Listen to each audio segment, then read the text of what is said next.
I was literally tabbed out. Okay, I guess you got everything. What should we record, by the way? I did recording now. No. Go ahead and just... Okay, go ahead and pause OBS, because I actually don't know what to record yet. Project Nexus? Alright. I guess so. I think, yeah. I think we'll do Ori next. And, yeah.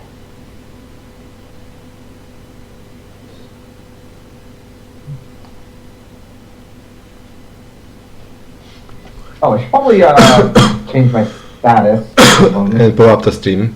In case of lag.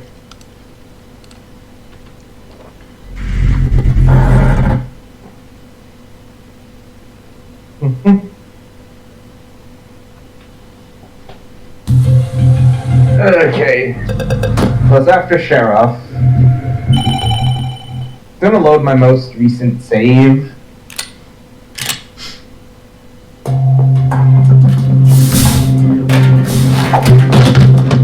Okay. I already did this mission? Yes, I did. Now, I remember as well, there are... Yes, this thing. Oh, wait, hold on, I have to... Okay, first of all, I have to find the next sector, or location.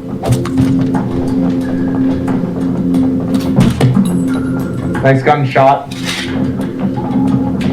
Yeah, I'm just running past the enemies as I don't fight them. So that's... I already got that one. I'm probably gonna have to end up completing the mission again.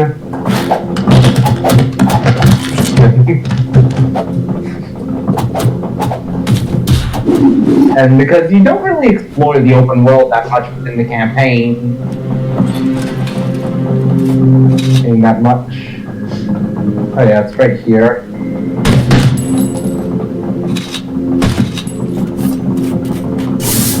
Yeah, I'm pretty sure. Yes.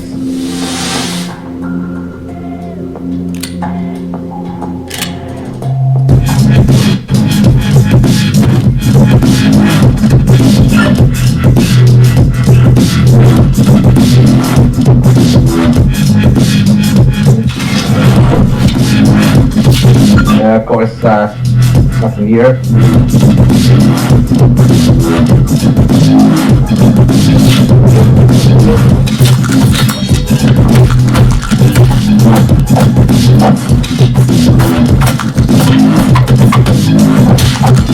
Oh, hello. Goodbye. I just kicked him off the building.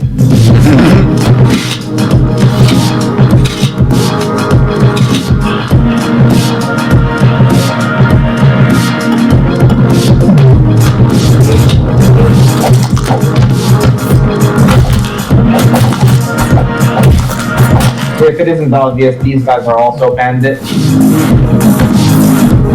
Okay. You can tell by their dialogue.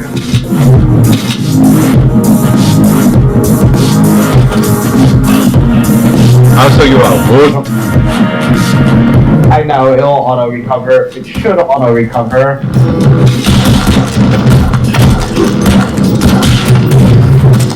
I don't know why you're not recovering, Demos.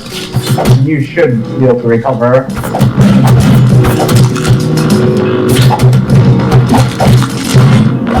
I don't know why Demos is recovering. Nice camera angle.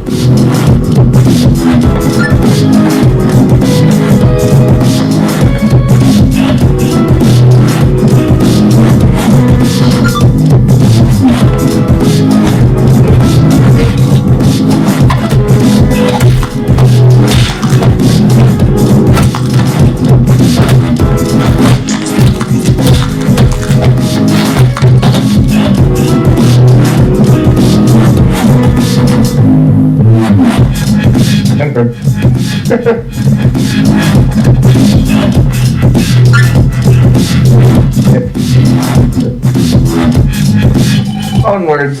Oh yeah, we also, because we've progressed a little bit farther, we'll now have extra health for future missions.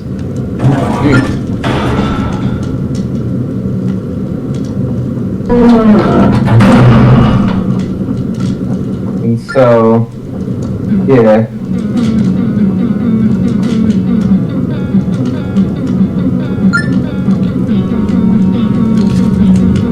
Yeah, see?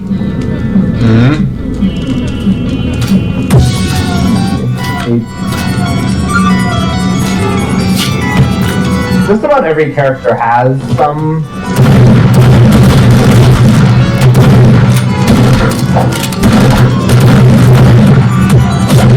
Basically, all playable characters exist, and it's actually very useful because it helps with survivability.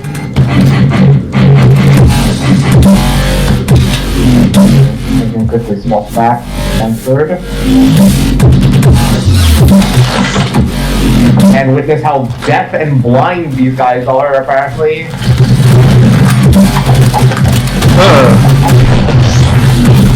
See, because I still took down 2 of them. I see they're having a blue eyes now. Yeah. It's mostly visual, no gameplay differences.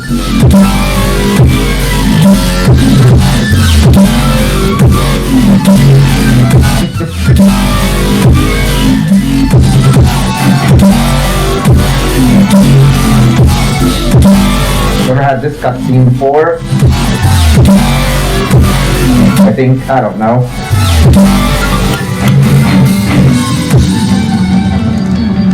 This is mostly just a cosmetic change. No gameplay changes other than the light source.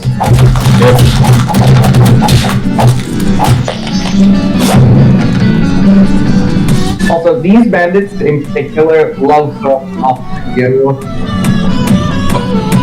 I don't hear you much.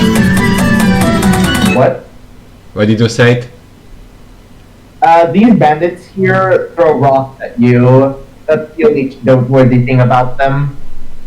They're just as weak as the other bandits.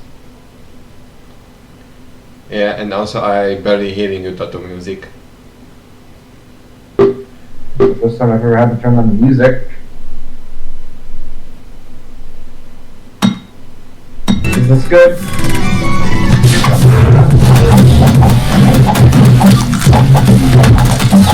Is this good, by the way? Later. Later.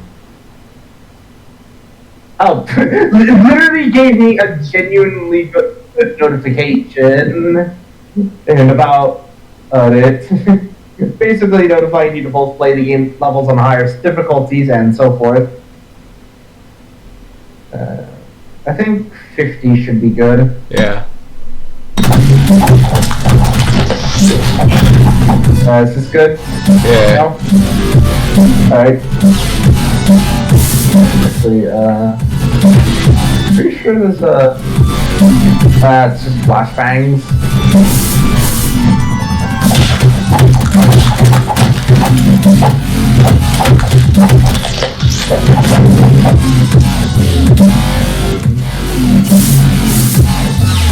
Oh yeah, the dark mechanics are pretty rare, but do limit your visibility.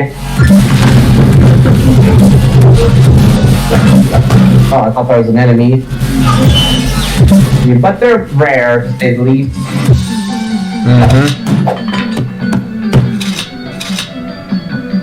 That's fine, debris won't one hit kill you. No, it just does damage.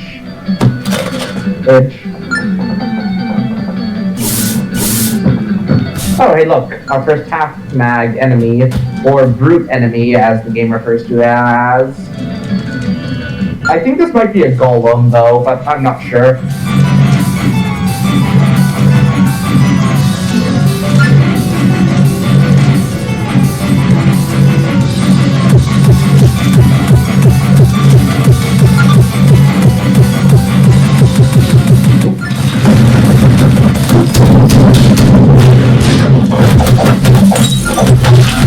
I actually heard a... Hold on, I'm gonna pause real quick. Okay, that's an interesting sound. I literally heard a "Get That Motherfucker" audio from the song. What? Like I just like heard that briefly.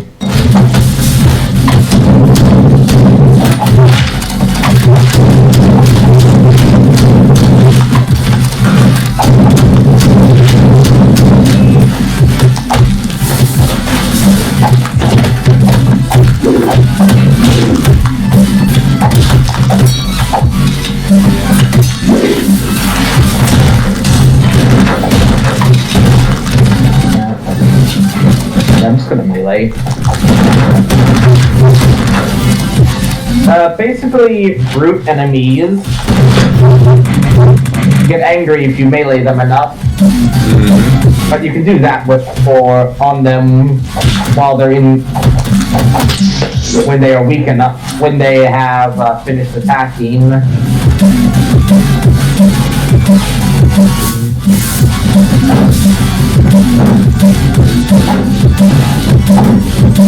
Pretty sure. Oh no, you can't.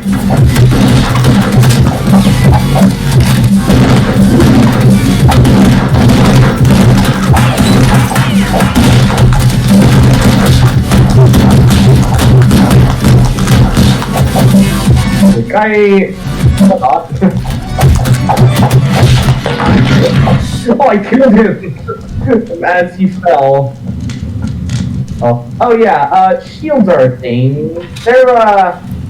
They're next to useless. They're pretty good if you have a gun, but I don't find them that useful. You can do a shield back if necessary, but by all means, I advise against them. But you can block. Well, you can block with any weapon anyway. You can block either way. But you need a shield if you want to block while holding a gun, or a melee weapon, whatever one works.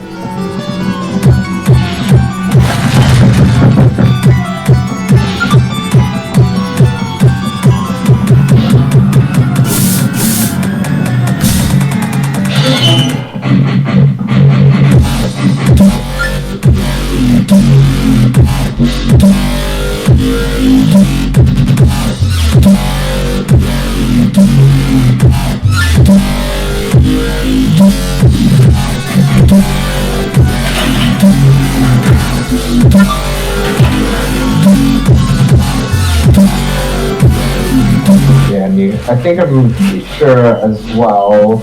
Oh, hello. Got the battery. Alright.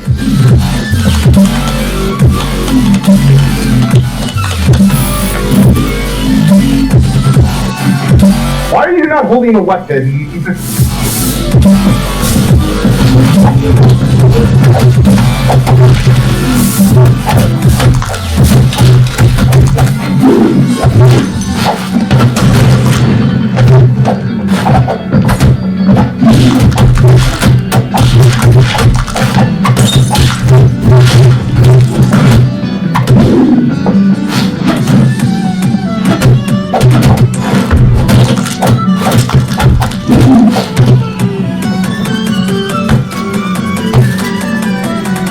Also, no, you can't do a wheeled shield if you're wondering. Like, here, watch. See? I drop it instantly.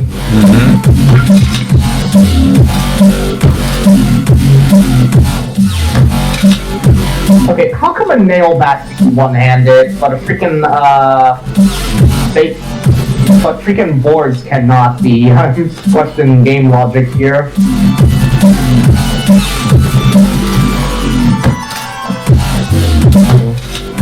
I'll take the shield just to show you some gameplay with it. Or literally give me a gun, that works too. But I'll take the gun anyways.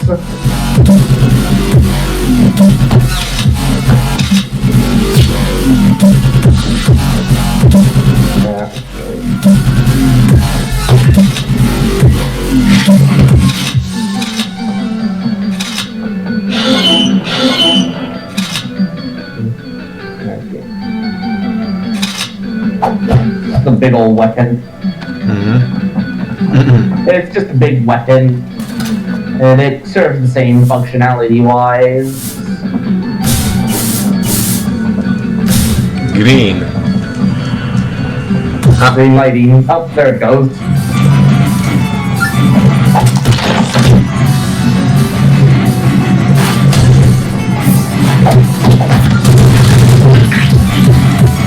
Split one in half.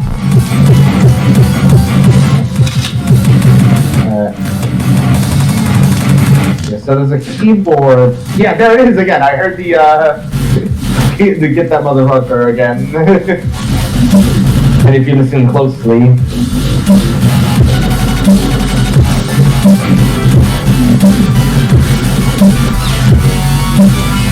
Yeah, and then the game teaches you that.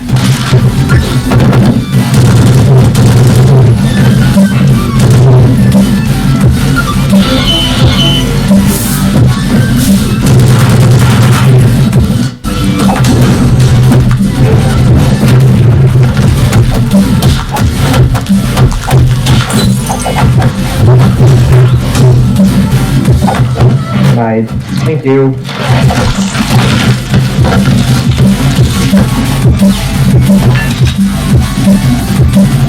Also, that's hilarious how there's a bunch of key cards right here. There. I find it funny that that's just there.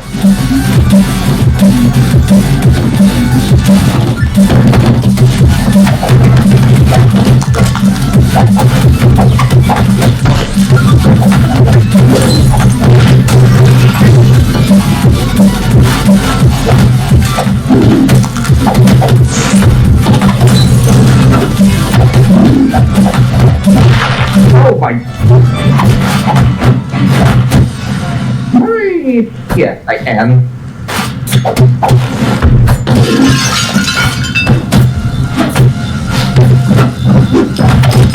That one just rolled off the ledge.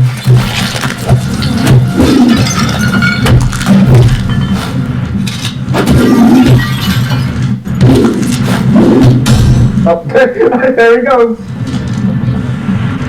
Yeah, you can see why I don't use shield holds at all. Yeah. Well, they slow your attack down unless you're using guns, which is the only time I recommend using a shield. Well, I just recommend avoiding them if necessary.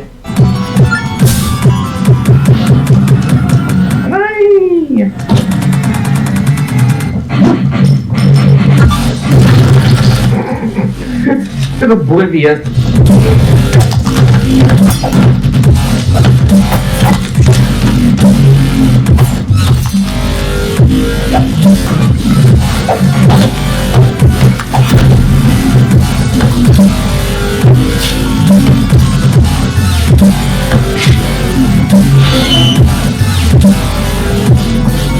Yeah, you need it the most.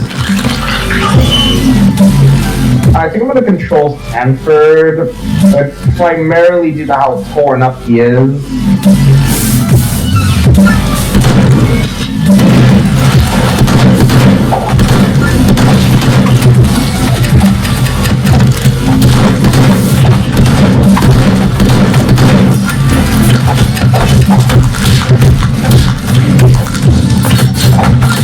Is that a chainsaw? Yeah, that was a chainsaw I just saw.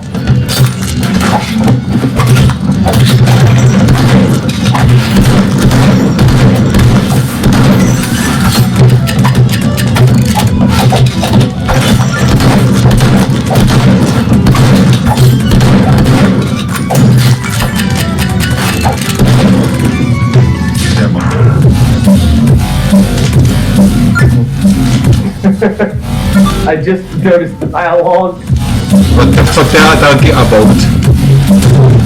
I wrote some other stuff. Also, the fact I killed them, that the way the wave dialogue triggered was funny. I might actually look back to see what they were talking about there.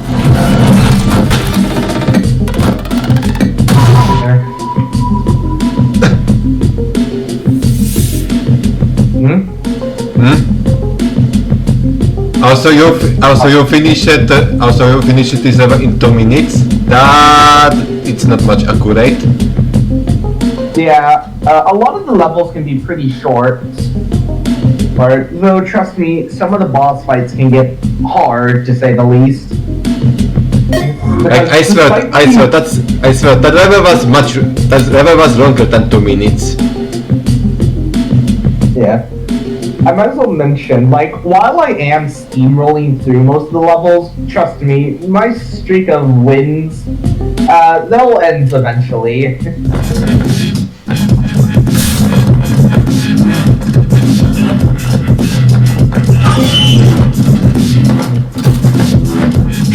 You can 100% bet on that.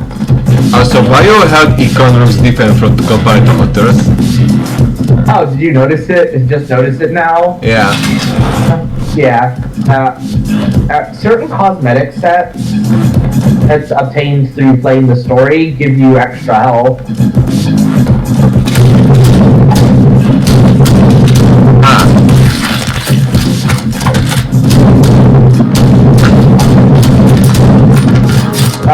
Okay, I swear his body just flew off. You can also fall. You can also fall. No, there's invisible walls. See, unless I do this. Try. Oh! Yeah, I forgot it does damage if that happens.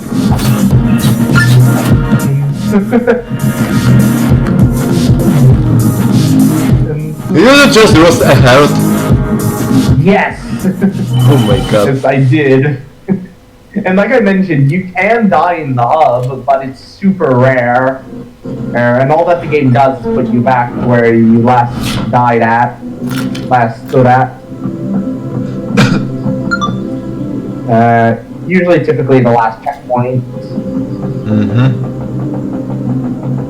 But in the level you have to restart entire level.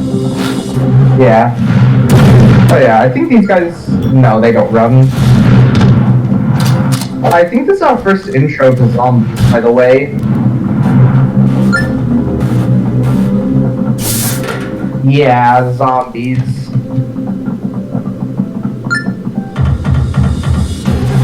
Zeds? Yeah, they're referred to as Zeds. Zeds here. They're, or just drop down, okay, sure, why not?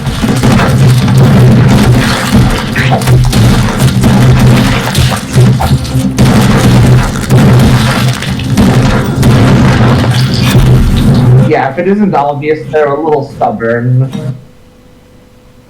So, I want to talk to you about a weird mechanic that some enemies have in the game.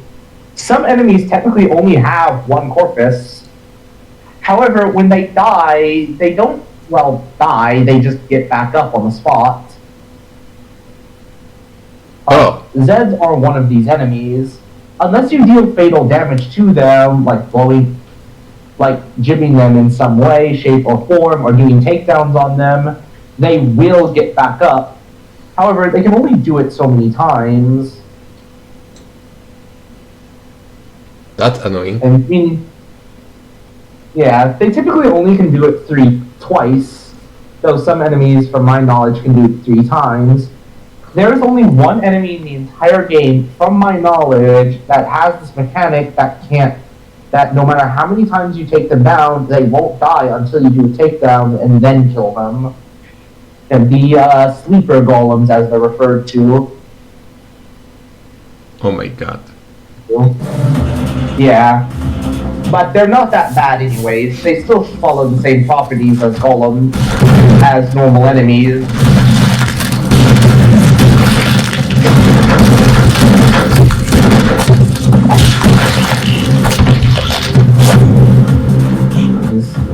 Yeah, despite how dangerous some of these zombies are, if you remember, I mentioned them in the first part.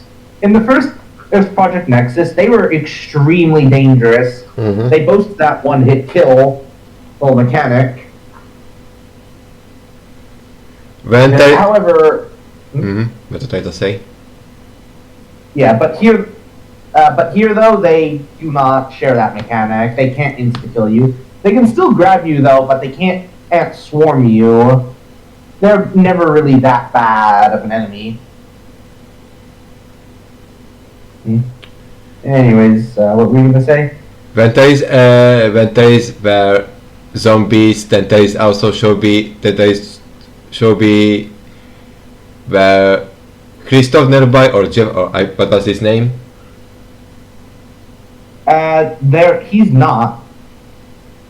The zombies are a little complicated, to say the least, in terms of the Madness lore. But I know he summoned the zombies always.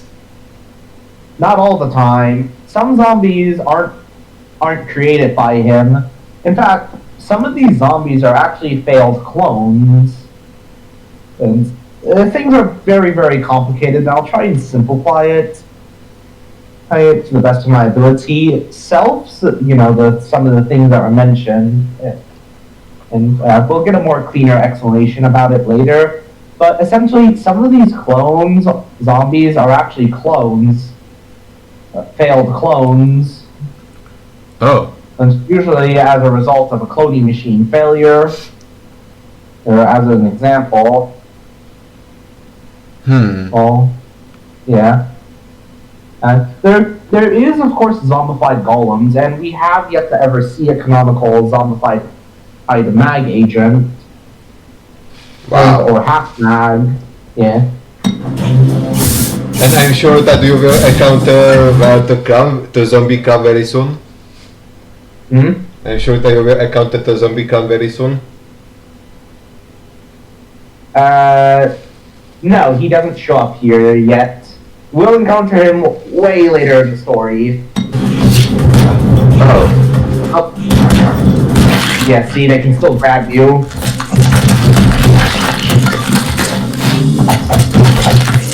And, oh yeah, that's a little tip to help tell you how to more reliably drop the zombies without them getting up, though. If you didn't notice on the top of the screen.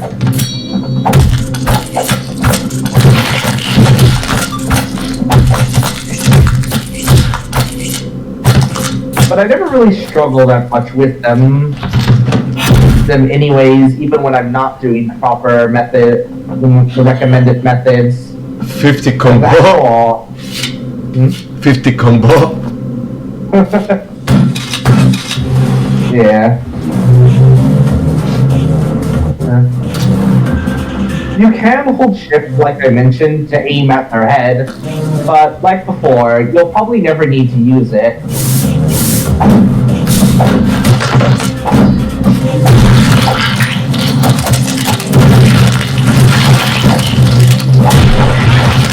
Debbie killed him.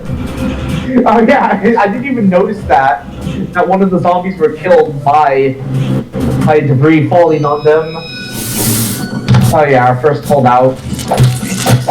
Yeah, some combat locks will put you in a sort of survive for the given time.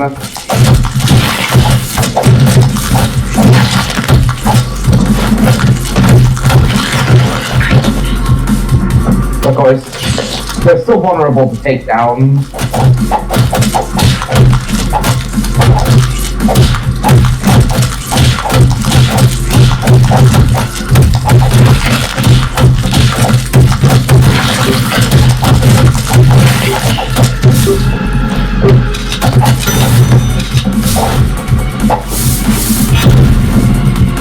Yeah, there they go.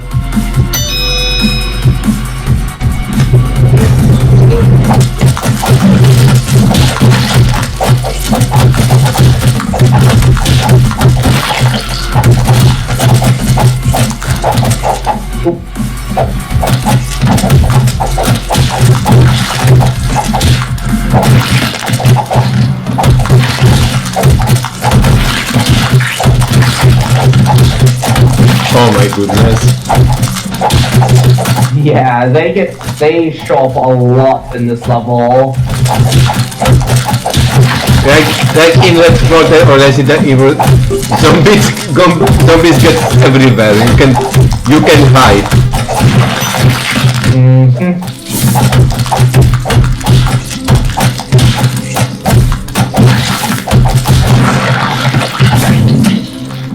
Yeah. So, yeah, that's the zombies for you. They are plentiful, and yet pretty difficult.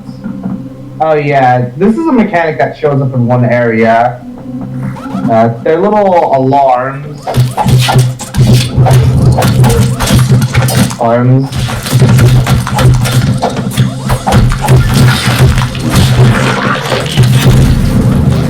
And he promptly tells us about the emergency beacons.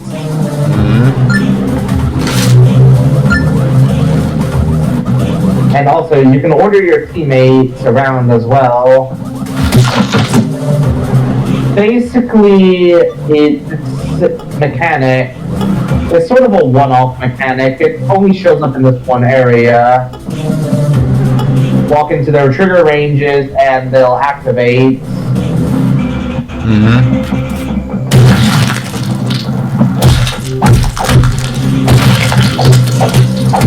He almost got to it.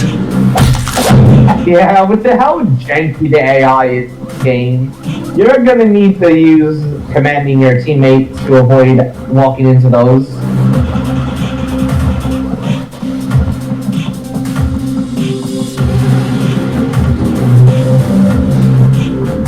This is the only time they ever actually show up in the game, though.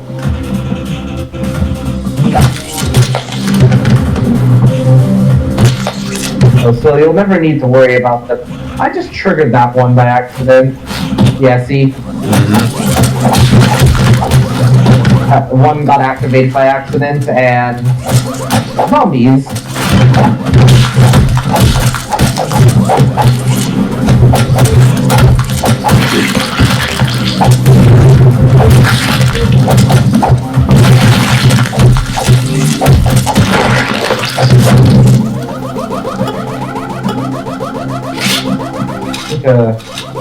Oh, okay, just pick up the gun, I guess. Alright.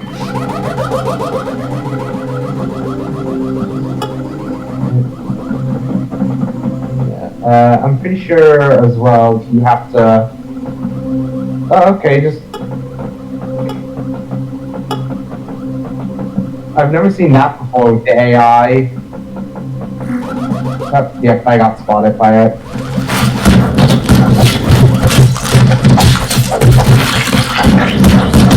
There was an elevator on that. I'm pretty sure you could have ran through here at the right angle, but I'm not sure.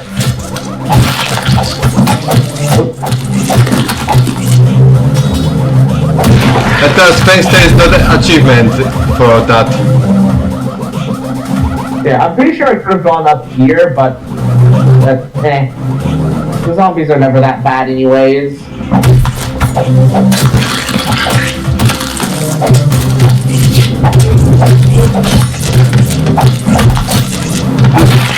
Thank goodness there is not an achievement, like for past to this sector we don't get spotted. Yeah, without triggering the alarms. Yeah.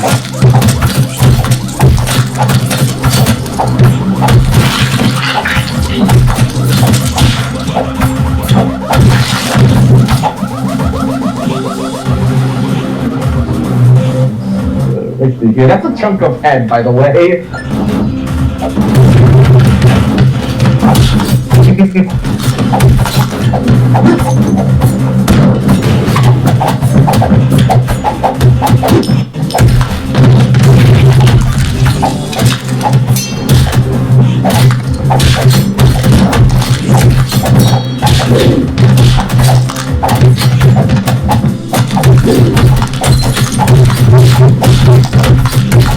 Nice job.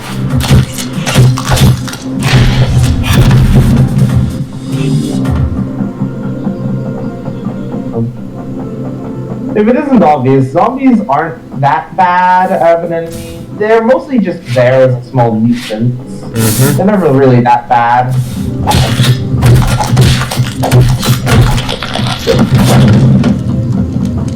Also, my weapons are about to break.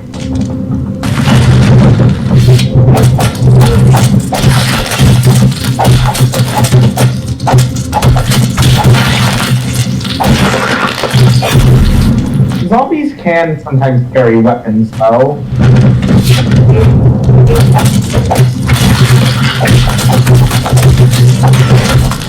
Even in guns? Yes, and I believe sometimes they can use the guns, but it's very rare, though. If you let them back, in case if one gets grabbed, I'm pretty sure. Oh, hello.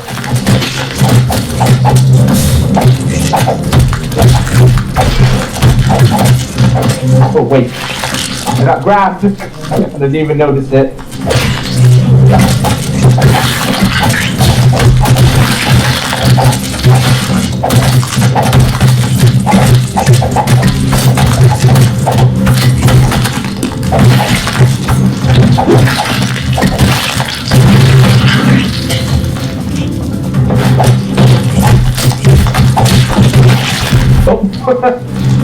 Yeah, if a zombie happens to kill an NPC, they will turn into a zombie.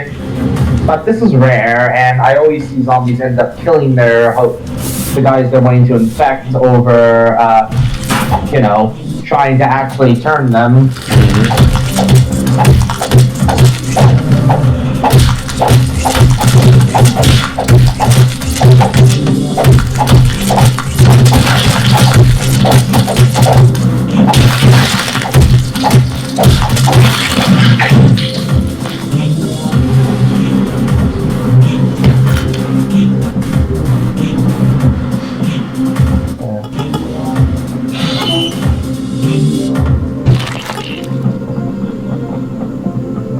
Oh yeah, fire axes. I can pick these.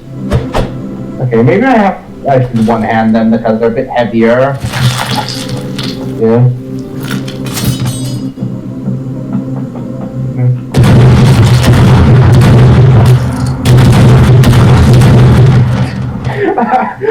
I didn't even. All I hear is just shotgun blast.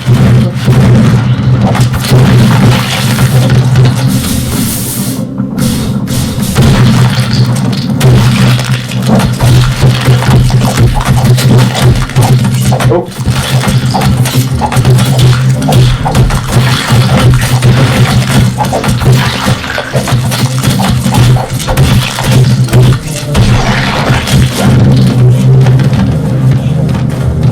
There you go.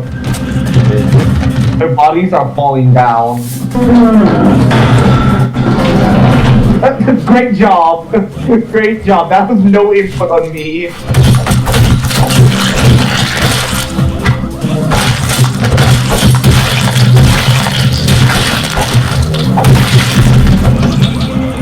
It had absolutely no input on me. So I have nothing to blame for that. So aren't these flashbangs? Yeah, I still have all flashbangs.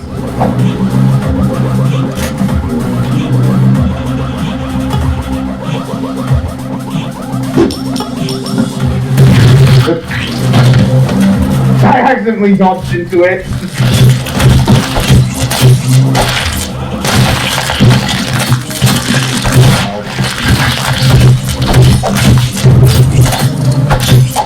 Oh, I got grabbed again.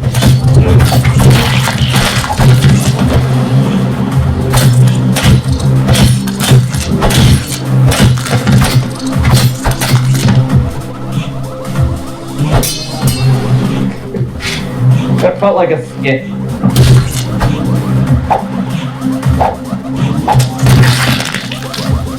Wow, I was not expecting that at all. Oh. Okay.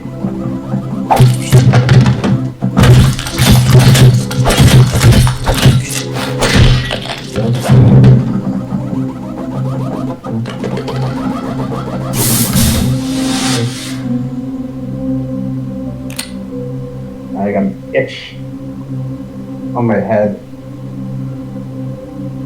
So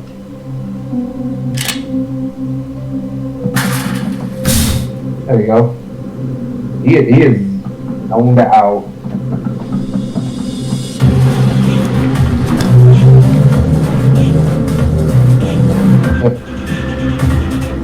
Just me getting it there so you can see it. Yep.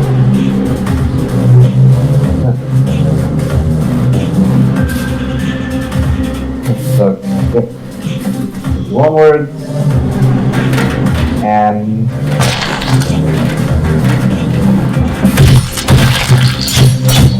oh, I also just realized these are some of these were zombified. That guy right there was a zombified Nexus core. Or the guy with goggles. I don't really need the help. You can also take a ticket and get some funny dialogue.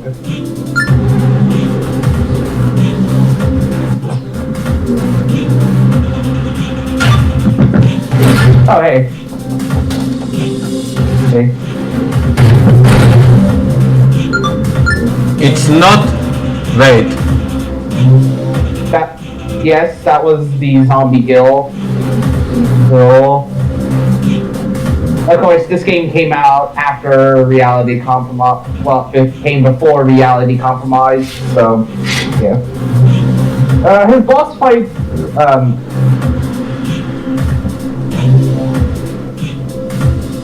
Yeah, I'll let the dialogue play out.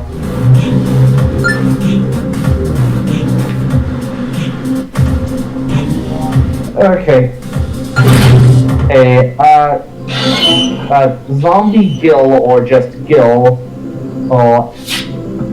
is basically our first proper golem boss fight. Is a golem zombie, essentially.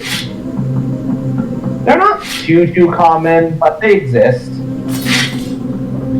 Pretty sure. So he is hard to fight? Not really. He doesn't share the same mechanics. It's only... While it may look like he might share the same mechanics as a zombie, he does not. He only looks like a zombie. He's just a basic boss enemy.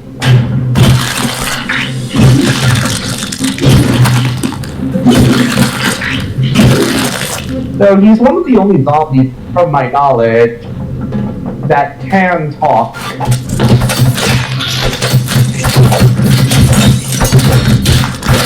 So he's wickedly fast. So he will trip every so often, leaving him vulnerable. Oh! He also has a green health bar? Yeah. That's interesting. I tripped him. Oh gosh, I got grabbed. Ow. That zombie was flying.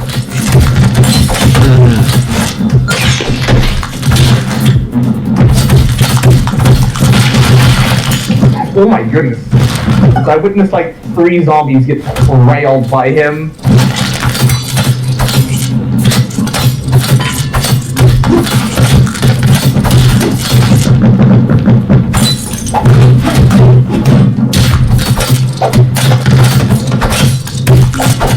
I just got grabbed.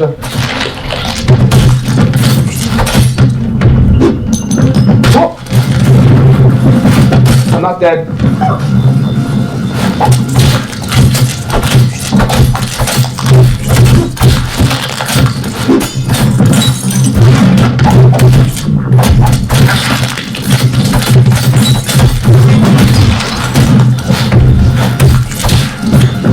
Can I stop being grabbed by zombies? That would be great. I got grabbed instantly by another.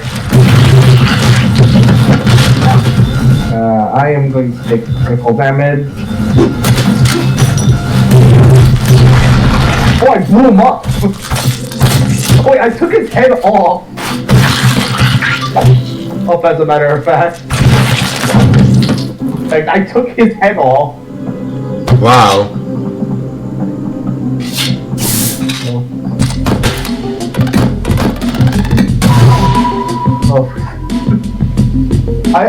While I have killed him before, I've never actually, you know, gibbed him like that.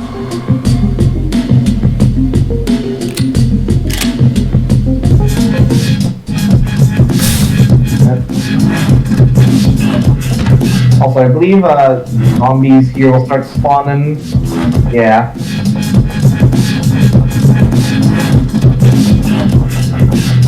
Goodbye.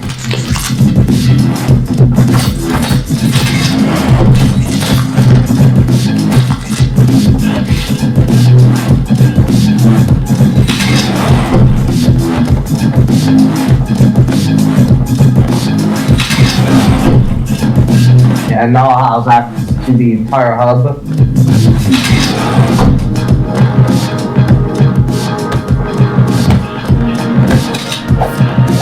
Wait, I went the wrong way. You can just skip the enemy says. Yeah. And watch us Sanford start to fight them. How did I miss you?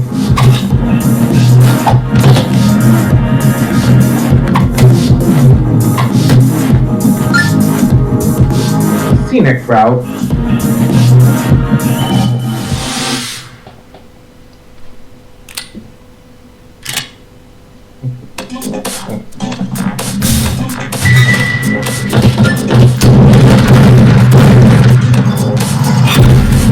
Also, that was ungodly clean. Holy crud. And I just want to mention how ungodly clean that was that I pulled off.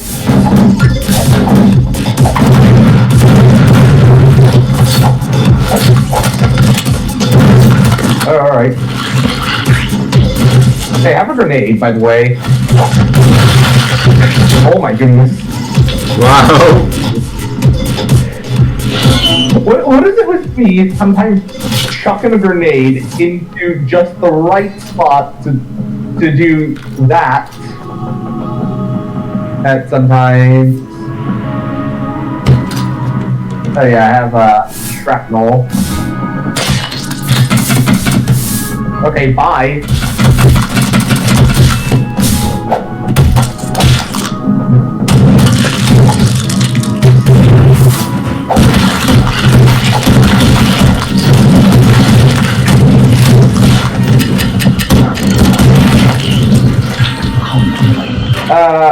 I don't know if you noticed it, but there's that little screen thing in front of me.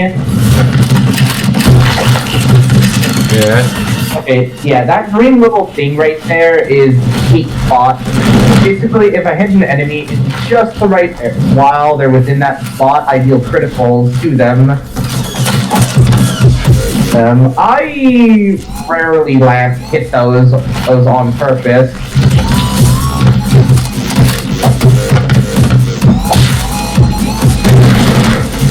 The game mostly clues you in on it subtly through the fact that you'll deal criticals to hit them. But guns in this game are usually so damn overpowered that you'll rarely notice the mechanic coming into play. Can I please stop getting grabbed? That would be great. And plus as well, zombies, the zombies.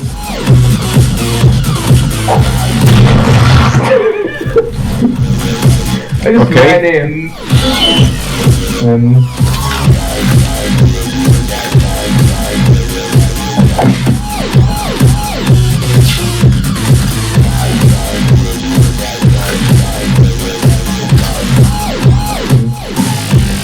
It was just like fighting the zombie, and then I just came running in, and boom.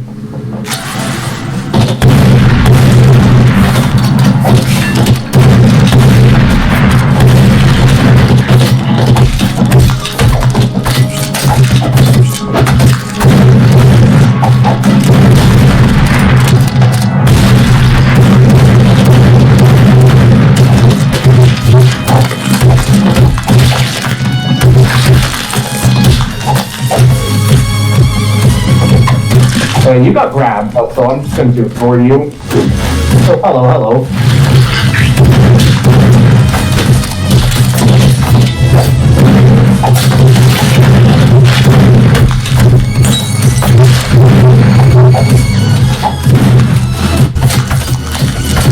Females, could you stop getting your butt kicked by everything?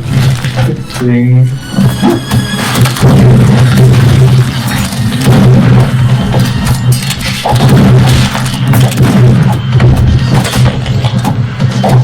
There's a fruit.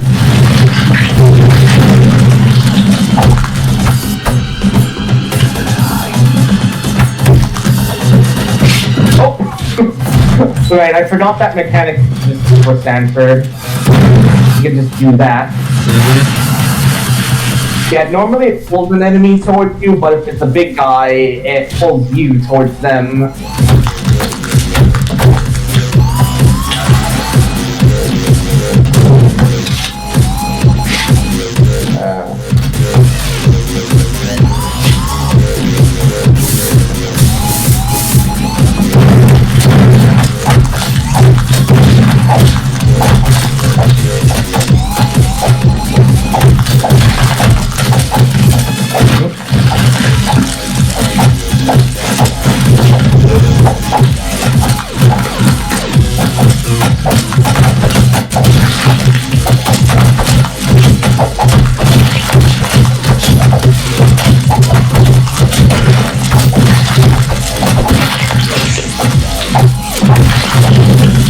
Yeah, that's one use for the heavy attack, by the way.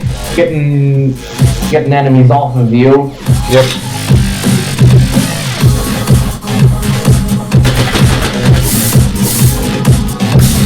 Pretty sure I can... They didn't even care. They didn't even care that I smacked them.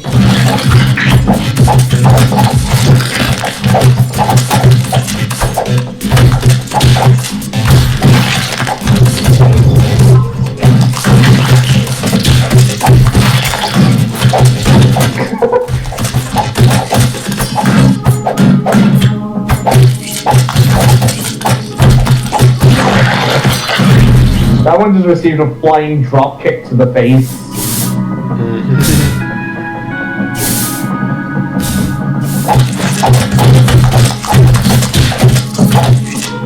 Right. I tried blocking a grab.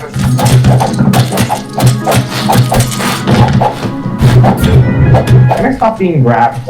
Wait. Oh my goodness. How many times was I just grabbed?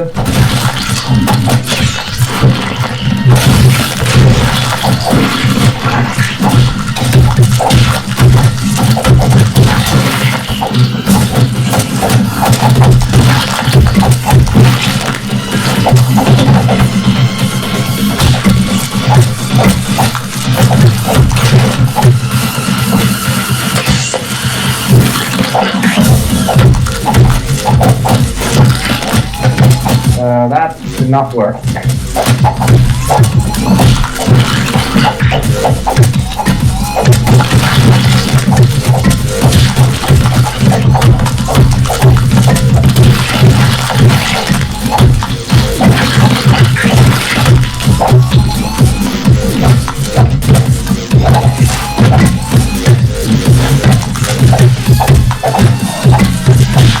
Please, thank you. Please.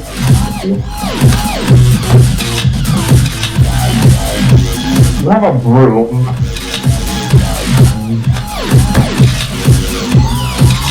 Yeah, because they typically never pick up weapons unless you order them or are controlling them. Yeah. That is noteworthy. Hello. Oh.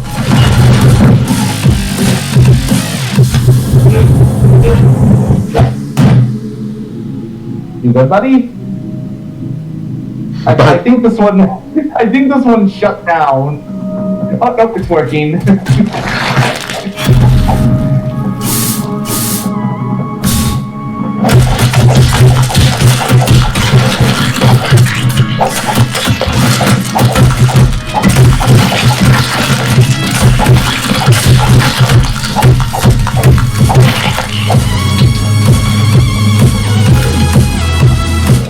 As well, he was carrying a weapon. No, he was not.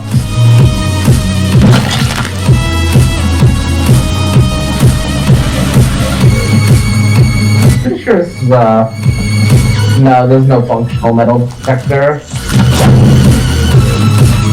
Even though I had no reason to do that, I did it anyways.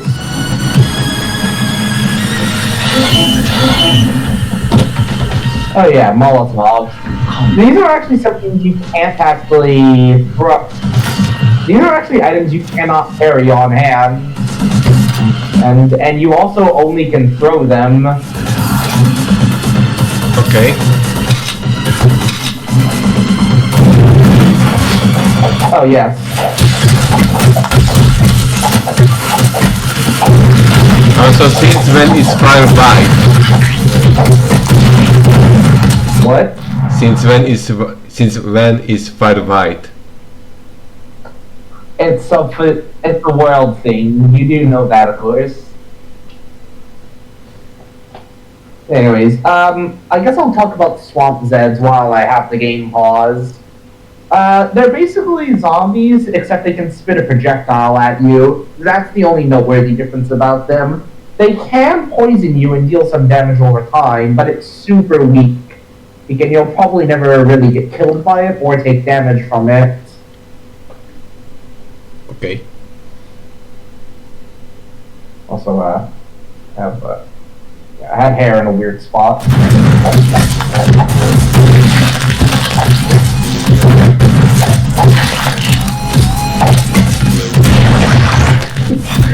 $43.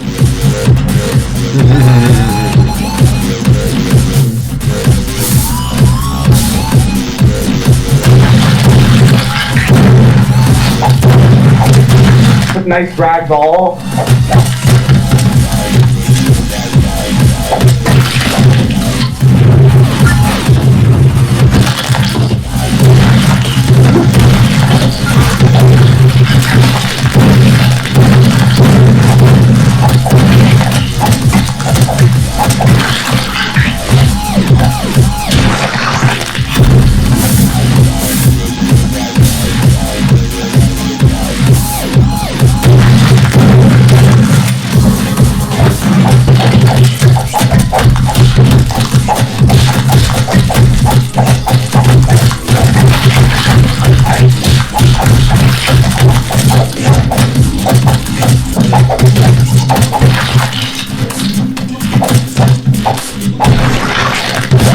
Sure, just spontaneously explodes. Oh, that works. Yep. Sure, yeah. I want to see if I can get these. Yeah, there it is. Yeah, I referenced the fact that they can spit projectiles at you, and there it is.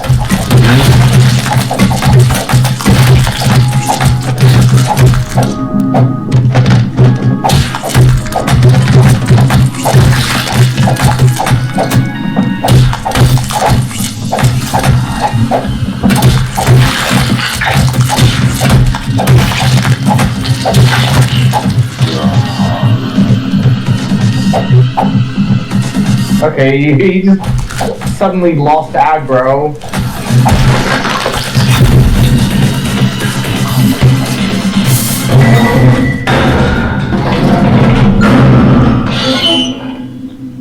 Yeah, we don't know. These are actually greatly placed, so I can get the health back. Heck, that's good news. Oh, hey. Hey, I completely forgot you were here.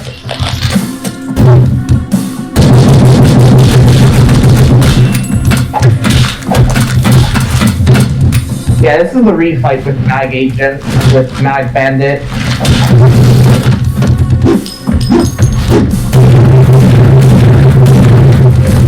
I thought you already killed him.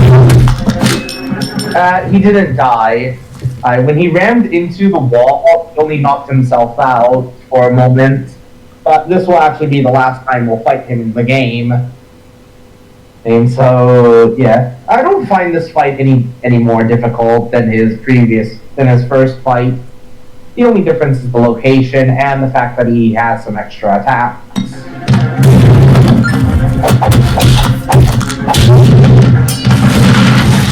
I just witnessed someone tempered and someone random get crushed.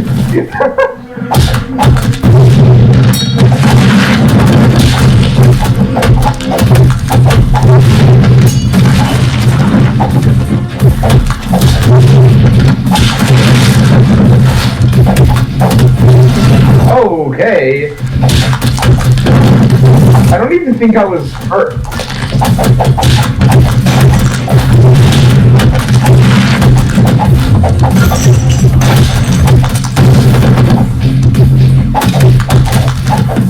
Oh, okay.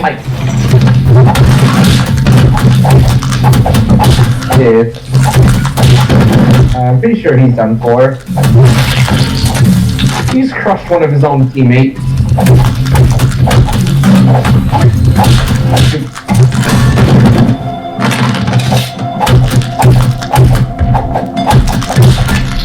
There he goes.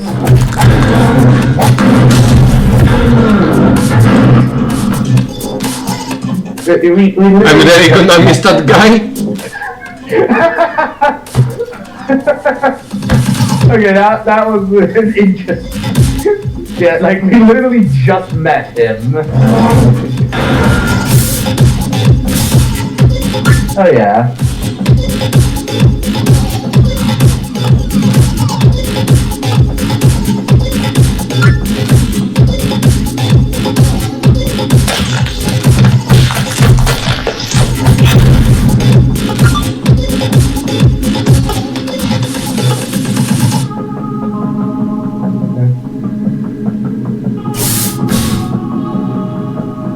What? Why did I switch? Did I hit it by accident?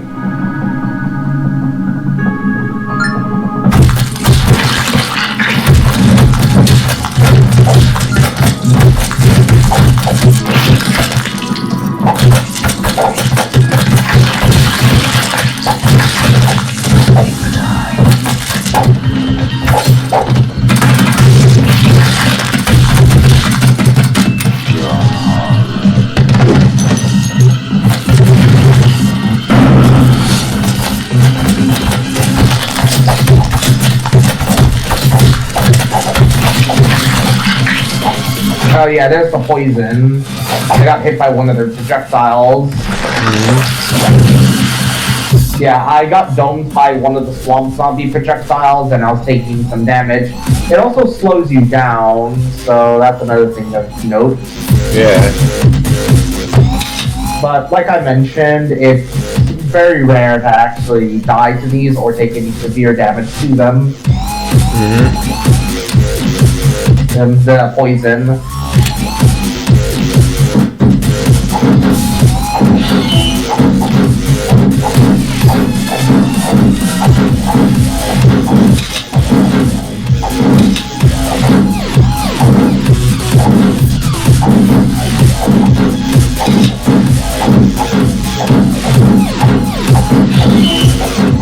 I'll just leave that to whoever takes damage.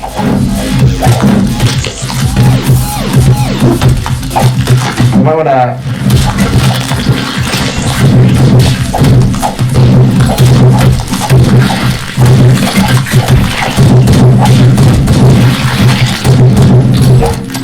Or I get grabbed.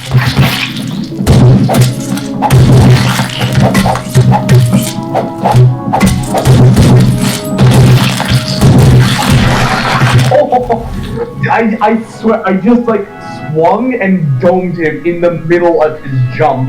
Wow.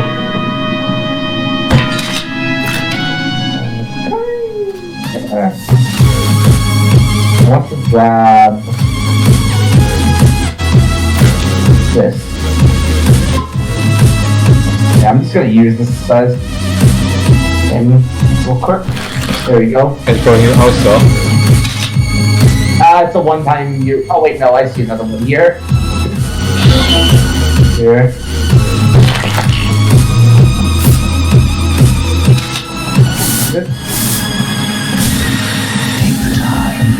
Okay, so... Alright. Oh. I forgot you guys were here. Yeah, they're golems, and they didn't die, like I mentioned.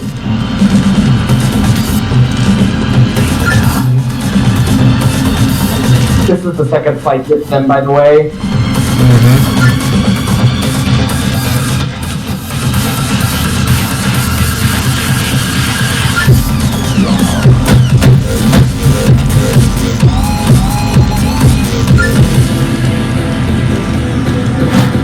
Alright, let's get these guys out of the way.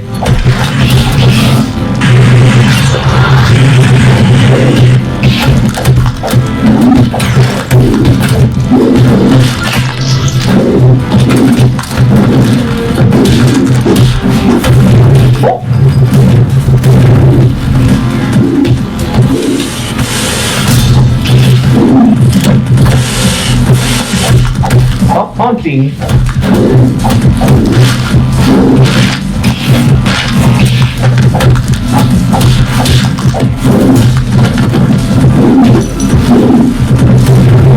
Stop.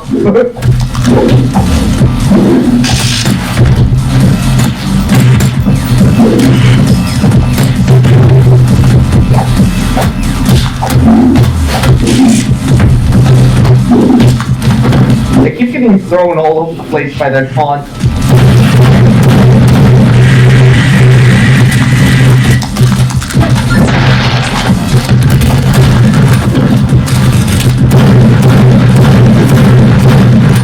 Center. Demos is down.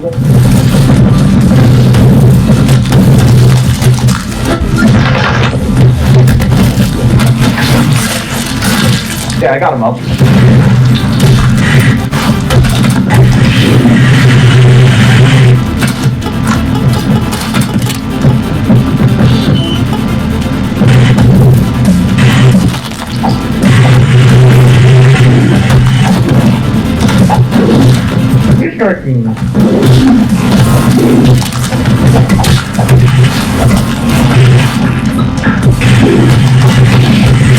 Don't grab me, don't grab me, don't grab me, don't grab me.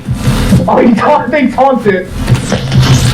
I think he just took damage.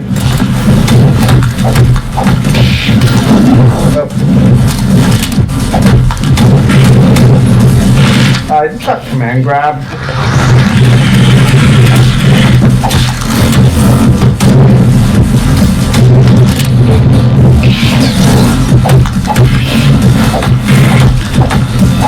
Emo, do something. Why are you just standing there?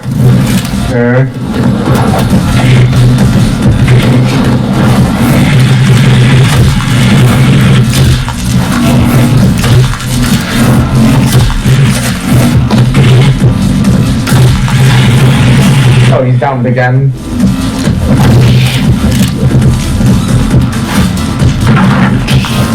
Corpus lost. Nope.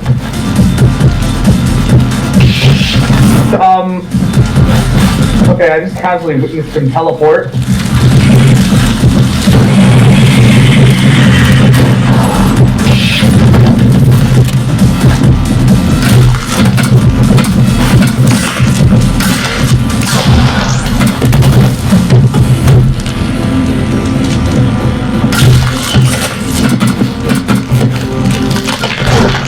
And yeah, it's like, ow.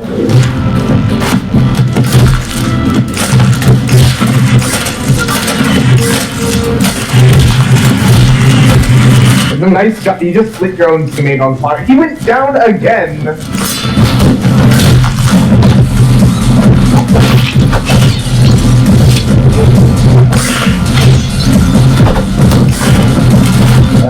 I have nothing. So I can run past and actually do this.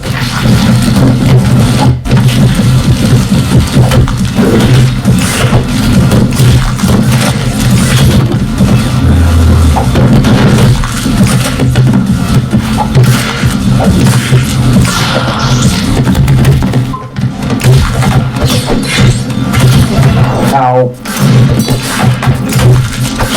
I am suffering with these guys.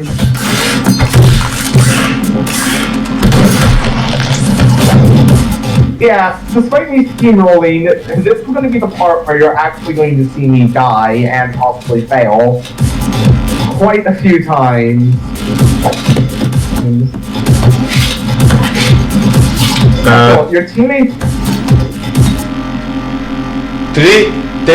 This was having only 3 health bar, in only 300 bars and you struggle that much? Yeah, well, one, it's been a while, like a good long while since I played the game, so most of the time I'm going to die. But along with that, at most of the Church and George, or outside of a few of the bosses and a few other late game bosses, I argue that they're pretty hard. For one, you're typically swarmed and have to fight two bosses at once. However, they can friendly fire themselves in a few of their fights. The charge attack that one of them can do can actually hit the other and knock them down. And hell, that flamethrower in this fight here can actually damage the other one as their own AI teammates because it's considered as splash damage. What is the lightning fits event do? Oh, oops. What'd you say? What is the lightning fits event do? It's mostly cosmetic, but it does deal lightning-based damage, I'm pretty sure. There's a lightning-based weapons you can use? Yes, there are elemental-based damages in the game, but they're few and far between. You'll never notice them under normal conditions. Their only real noteworthy is one of the origins within an arena mode that you can use later in the game.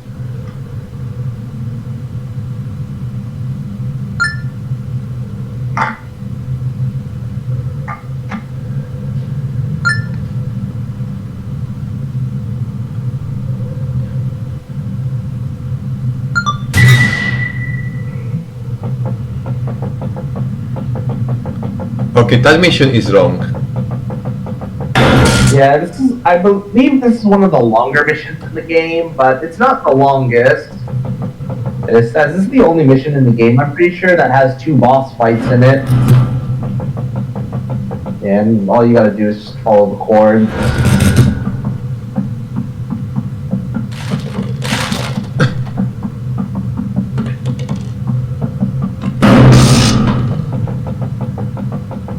I'm pretty sure okay, hold on, I think I missed one.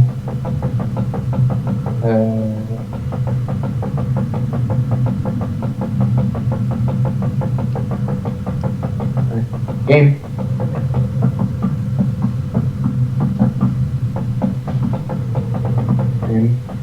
Oh wait, no, I forgot this one.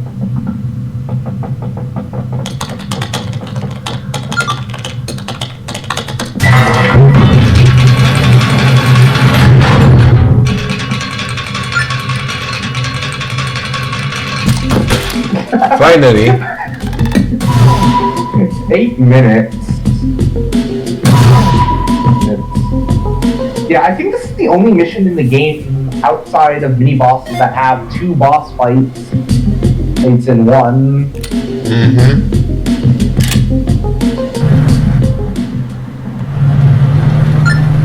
Alright, look. Before the fall. Of course, the catalyst. That's that you. Yeah, that was Director Phobos, who was in the original Project Nexus.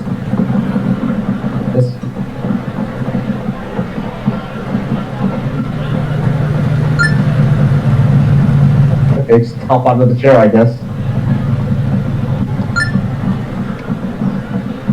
Move my mouse out of the way.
I'm pretty sure.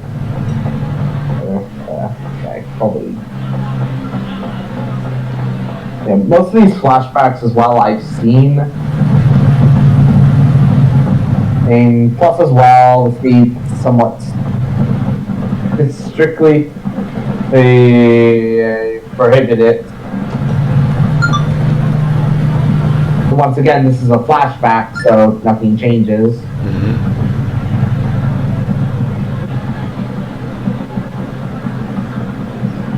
Okay, yeah, this is the only part of the game where stealth is actually mandatory, but there's no fail condition.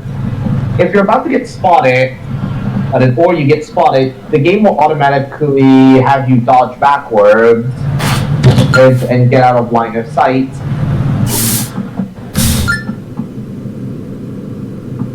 Right. See, the game had me back up automatically because it sees that I'm going to get spotted.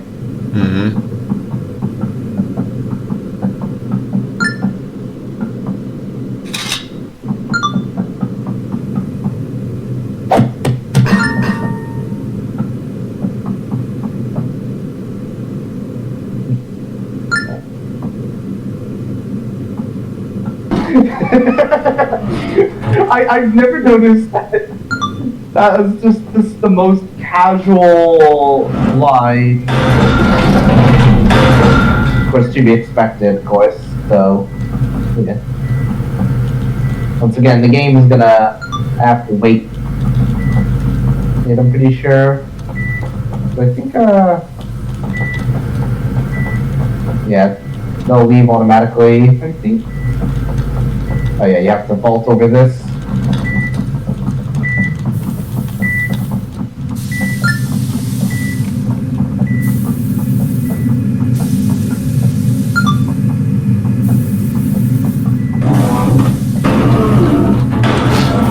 I'm pretty sure.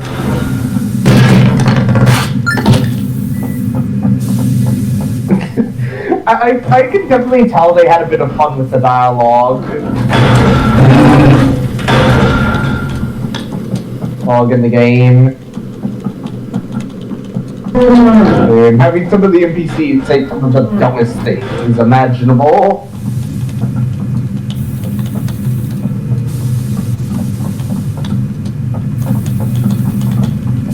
Because the game, yeah, the game's waiting. I think, oh, you get stuck there? Yeah, once again, the game is waiting. I have to wait for him to pass. Wait, can you get stuck? Or the go up? I think I can? No, you're locked into an animation. But I'm pretty sure, yeah, the game automatically makes you run. Also, he was clearly looking at me, I saw that.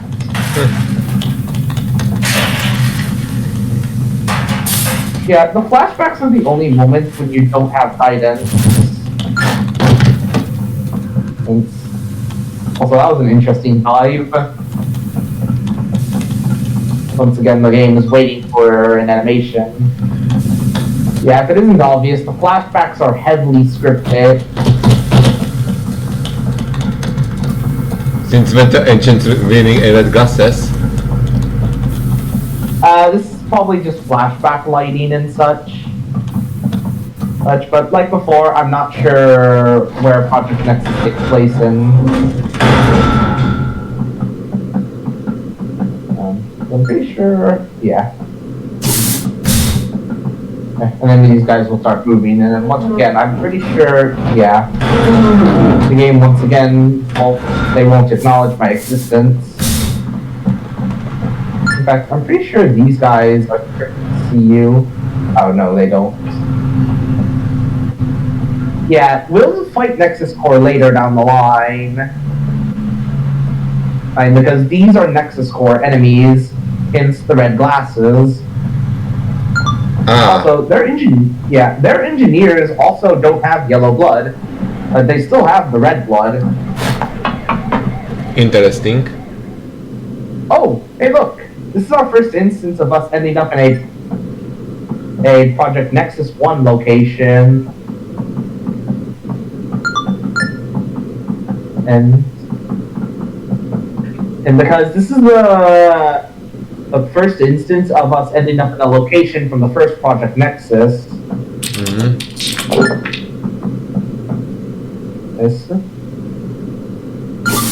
And this is something that ends up happening in the original game as well.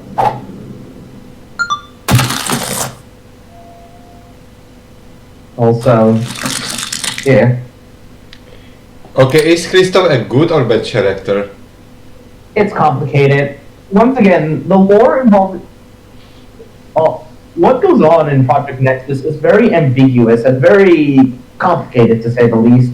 But essentially, this was something that he did in the original. Because Phobos is actually a villain character within the story of Project Nexus.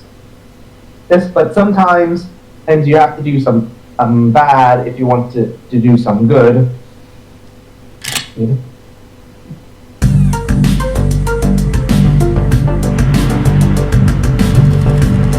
That sounds interesting. Yeah. Do something bad if you want to do something good? Yeah. Basically, morality comes into question. Sometimes some people have to do evil things in order to actually do something good in return. And these usually don't come up very often. And within media and lore, media and such. But I have seen them happen a few times.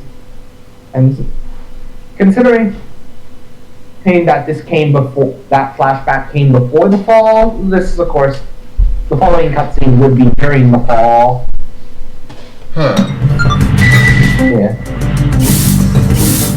Also, this is our first instance where we actually have to explore the open world. And you have three hard bars again. Huh? You have three hard bars again. Yeah, once again, playing as a different character. I'm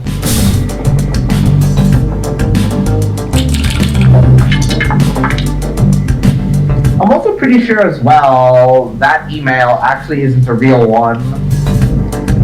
But this is just some stuff to explain. Okay.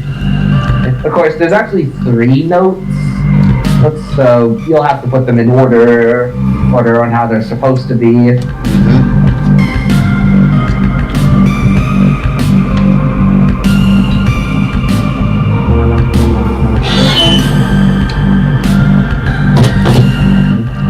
And like before, you can always look back on the footage to see the notes in order.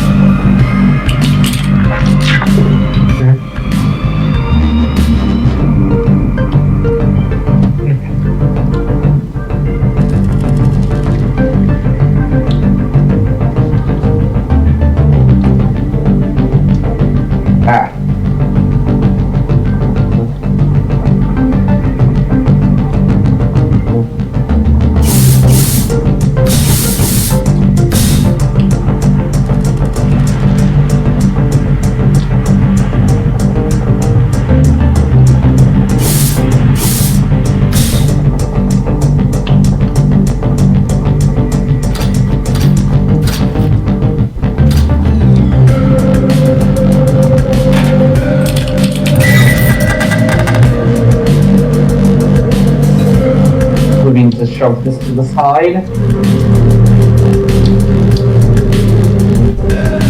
I just keep it on that.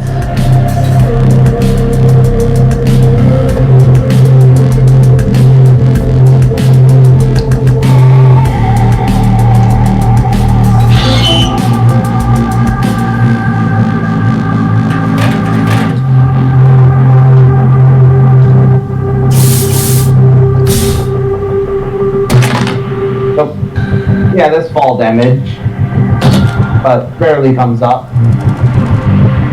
Also, there isn't going to be any enemies roaming around right now. So I'm free to roam however I feel fits.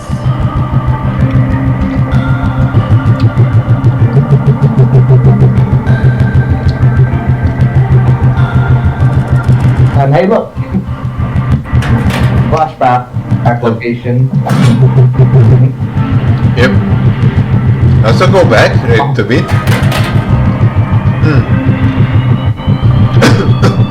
Left side. Left side.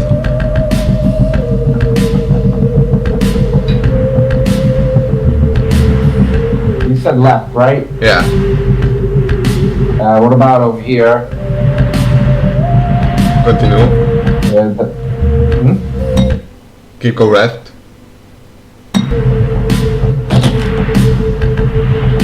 think I saw up. Yeah, what is this? These little sewer tunnels. I don't think I've ever actually been over here, like at all. Like the pulp crystals and so on. Yeah, a lot of the locations I haven't been to, explored around enough yet. You rarely explore the hub world within Project Nexus. Just within the campaign, at least. So I think if I remember, there's like a whole quest that takes place after side quest that you can take after you've completed the main story or something. I don't know. It takes place within the hub.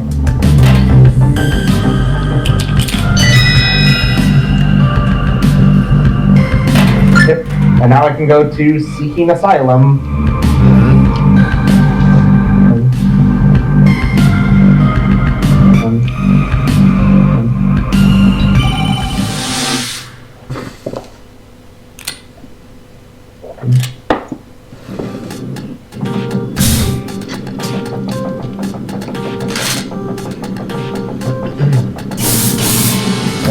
Oh, never mind.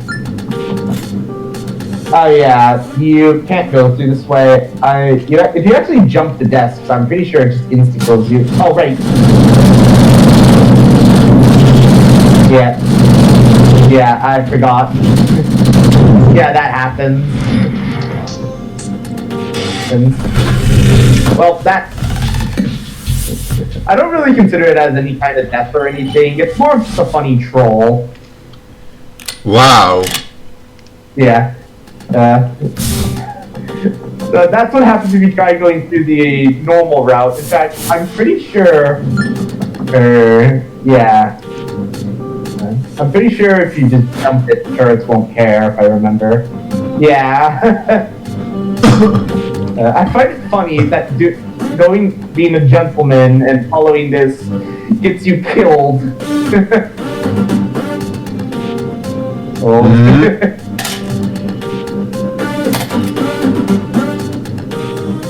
How do they keep getting it in from the sewers?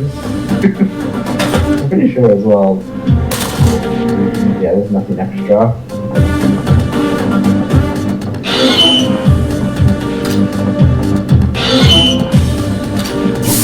Because I'm pretty sure I did that too on my first playthrough. Oh, hello. These guys share the same mechanic as the Zeds, except they only can do it once, and they gain access to using their arms afterwards. If it isn't obvious, they're completely insane.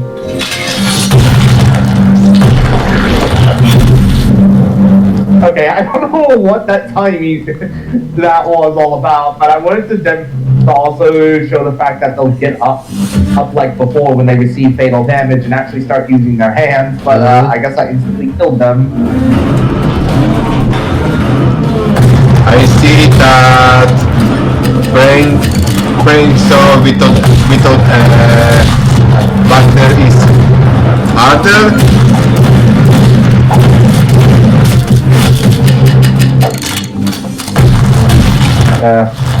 Hold on. Let me like that. The gunshots are loud.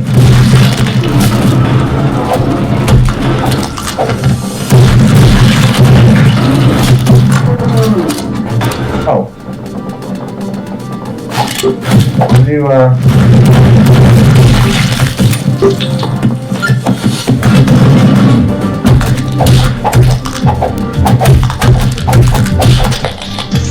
Okay, what were you saying? Playing mission with a partner character I see is harder. Well, generally speaking, the game's hard even with a partner character.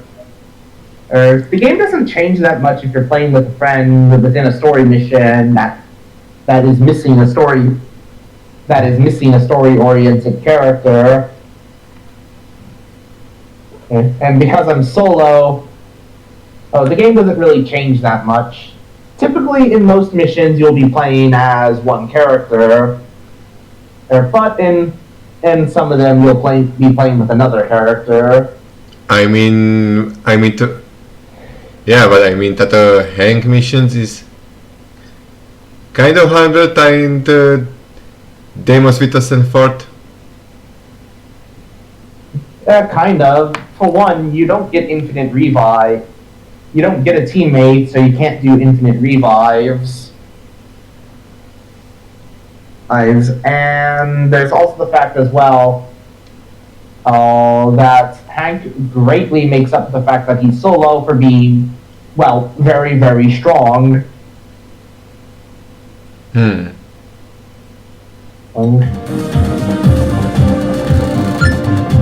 Well, okay then.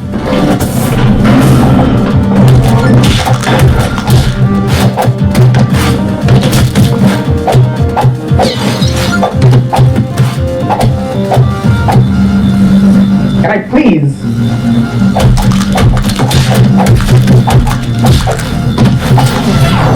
Am I stuck in a corner? I'm being bullied.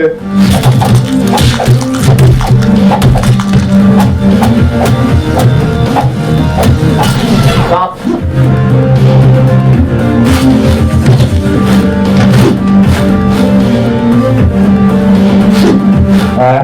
Help. Oh my god!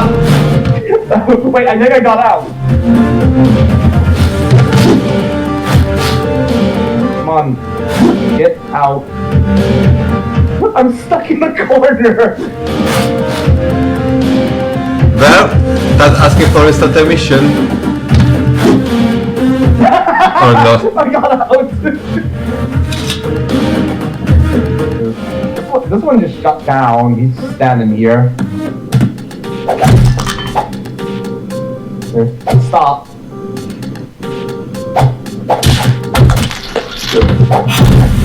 Stop.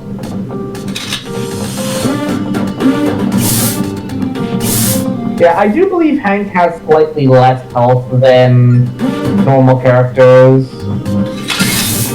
Oh, hello.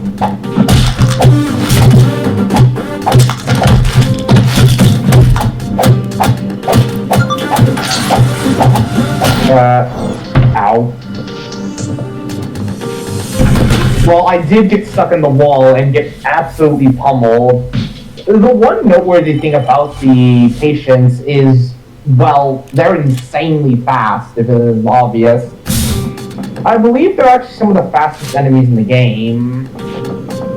In terms of stats. Though they are not the best in terms of durability, though. So, as promptly showcased on a number of occasions.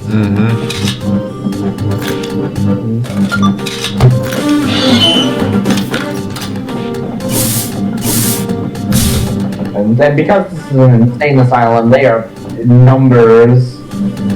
Also, I'm just gonna... Really? Bulletproof until I lower the gate. Okay.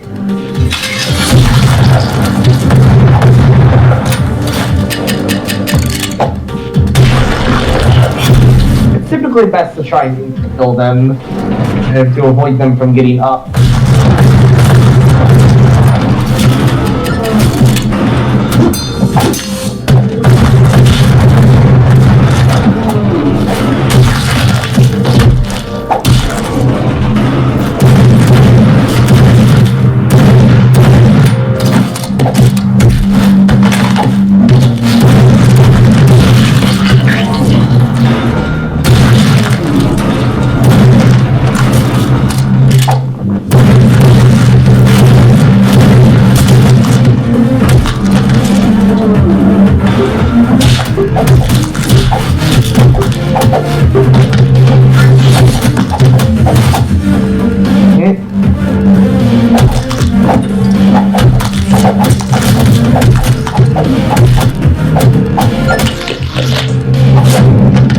Yeah, I do actually believe as well the patients are some of the fastest guys in the game.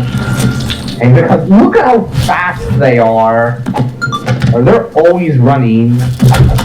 Yeah. Which is why I typically suggest killing them before they get a chance to, you know, break out of their straitjackets.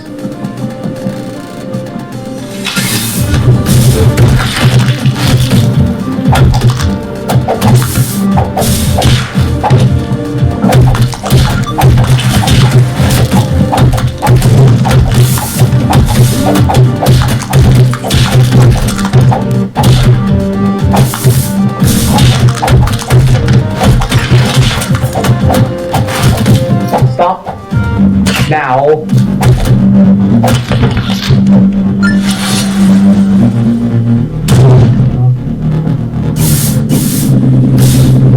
Yeah, dissonant reality is also something. Also, yes, I will get torn to shreds if I try and walk through there, so I'm not going to.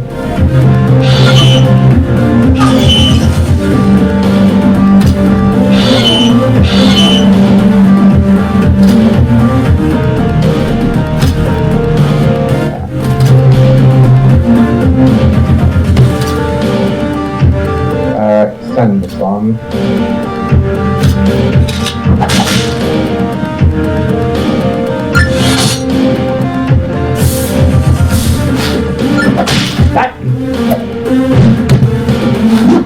Yeah, these guys like to throw you. Yeah, those guys like to throw you, if you're wondering.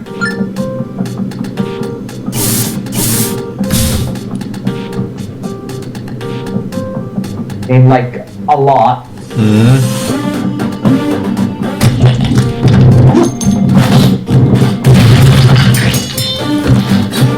Wait, he's talking without a head. Oh my god!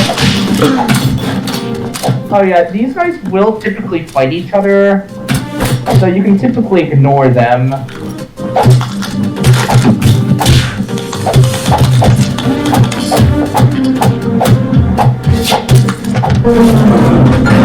Oh god.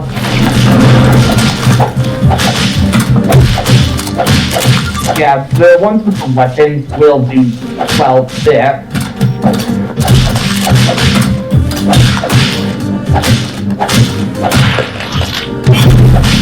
Rippy. Yeah, so the ones with the... Yeah, self-explanatory. Unfortunately, you can't pick up their weapons. And as tempting as it is you just can't do that. Yeah, I'll just take the drill because it's got more durability, and plus I can just use the shrapnel helpful as a support weapon. Haven't I done this already? Whoa. Well, we're not going that way.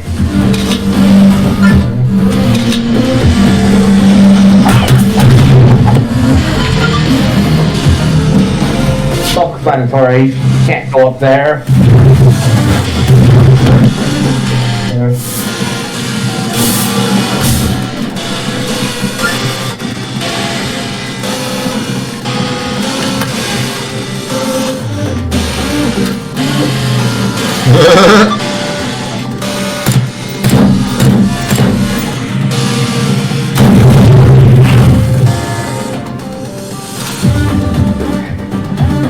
I find it funny that he gets angry involving these turrets.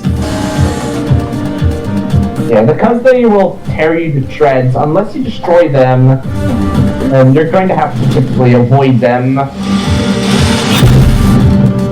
Because there's too many bullets flying by for you to just simply slip past. So you'll have to stay as far away from them as possible. Because...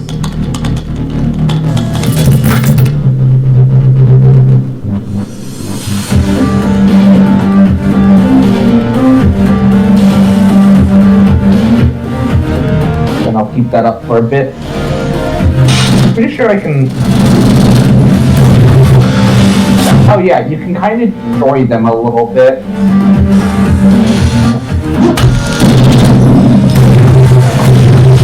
I think. You are turning around entirely. I'm pretty sure you can destroy them.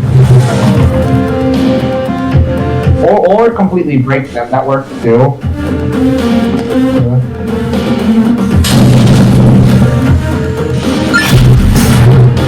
Oh my god. Yeah, they still tear you to shreds.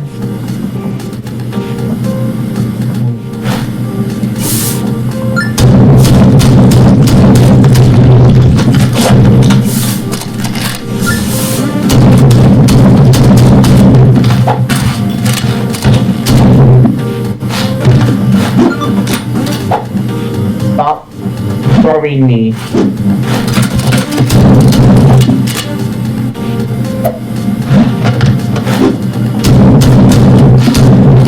If it isn't obvious, they're very annoying. The ones that grab and throw you. Mm-hmm. But it doesn't do much damage. Yeah, the most it does is daze you for a brief moment.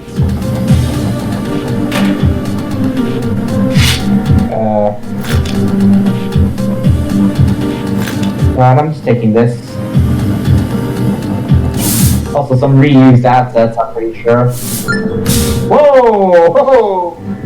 The cloth. What the fuck? It's bugged out. And then Golem.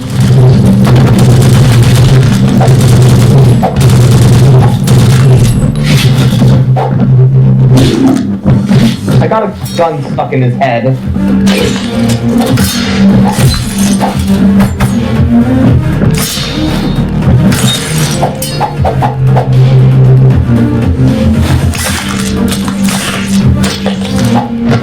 I was big for nothing. I never noticed he actually said something.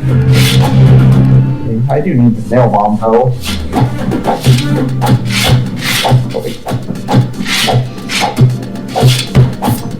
Just kind of letting them fight it out. Oh wow, he killed him.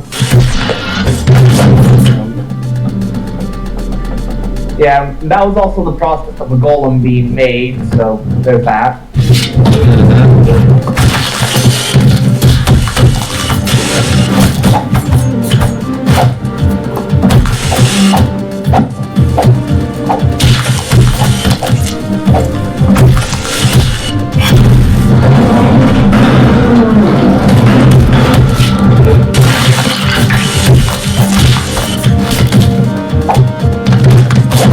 I killed him like that.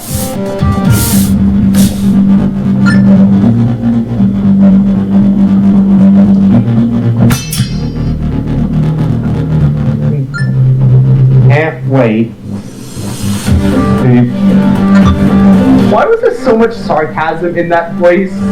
In the way that it's delivered? I don't know.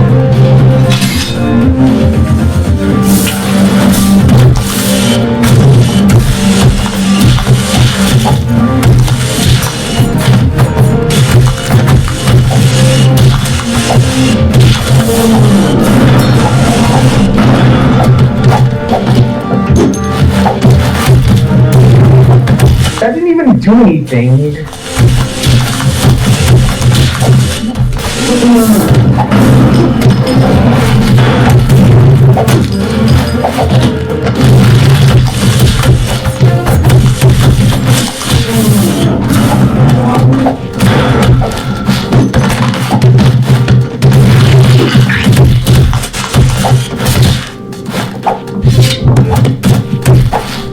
Stop.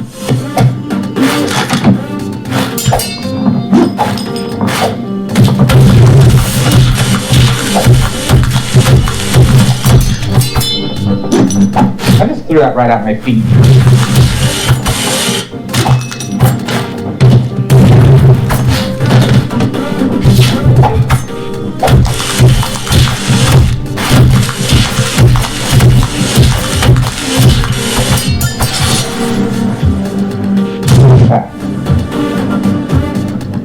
That's too bad that I don't even remember where he's at in the game. In Dr. Honifer.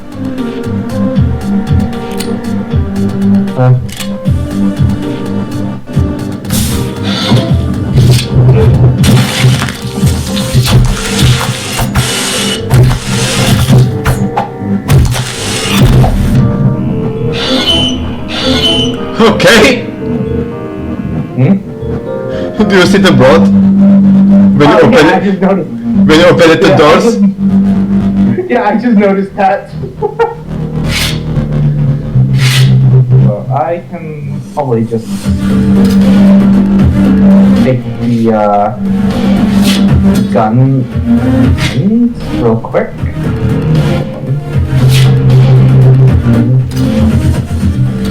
Dual wield.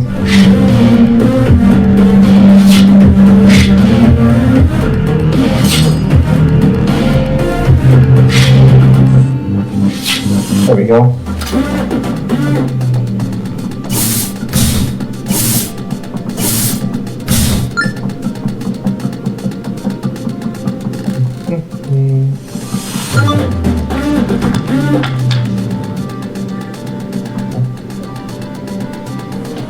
Purple sky?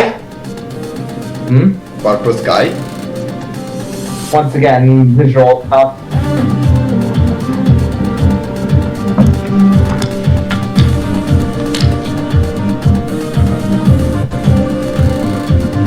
Yeah.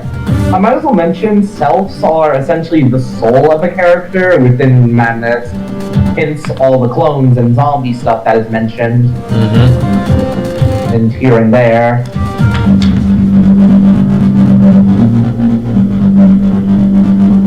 And so, yeah.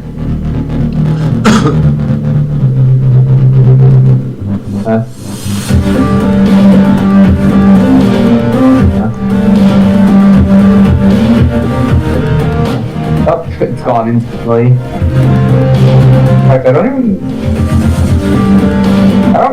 Yeah, because again, memories and such, I barely. Oh, hello. Oh, there he is.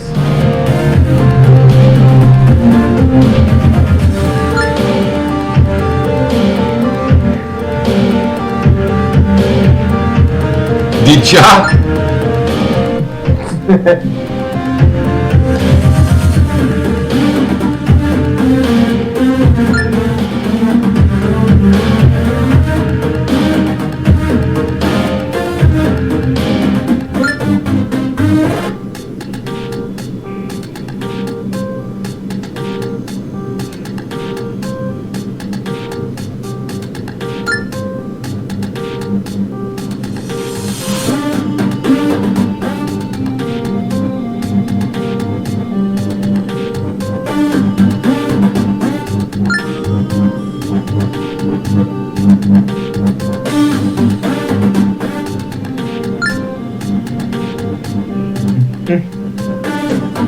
Alright, let's get this fight over with.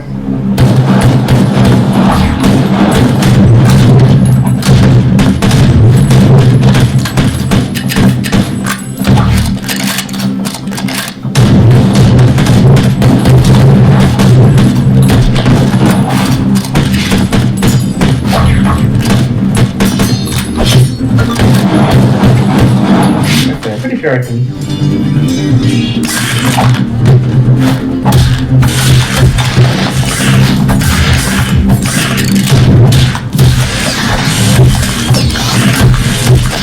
You're absolutely brutal him. Yeah, I just destroyed him. That was his gun.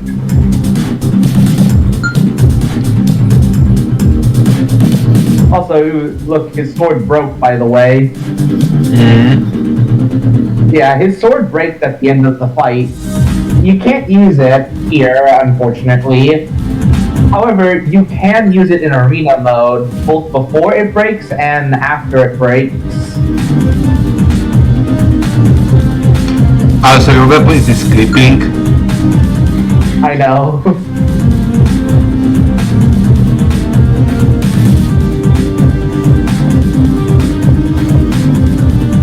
He didn't even get chance to use the hero abilities. he actually did. Those little projectiles he fired, those were the Halo abilities. Dissonant powers and such. Hence the purple coloring. Huh. Yeah.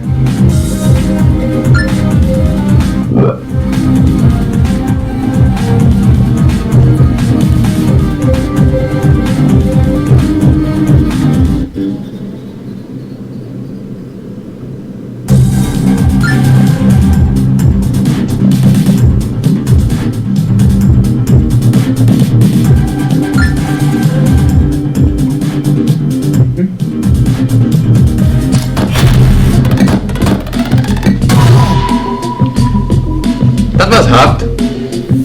Yeah.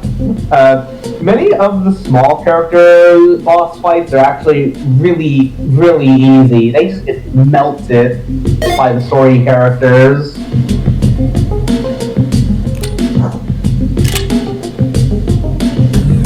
Yeah, that level was kind of annoying because of that auto-turret stuff. Not really. The turrets aren't that bad. You can usually just run past them, or just tank the damage, or just dodge right through them. Whatever works. Oh yeah, you can actually... Oh, you can't play as him right now. But the next mission we'll be able to do so.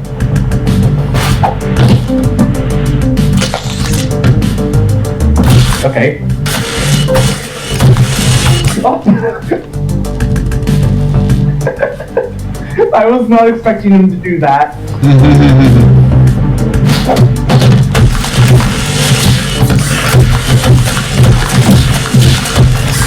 Christoph fell.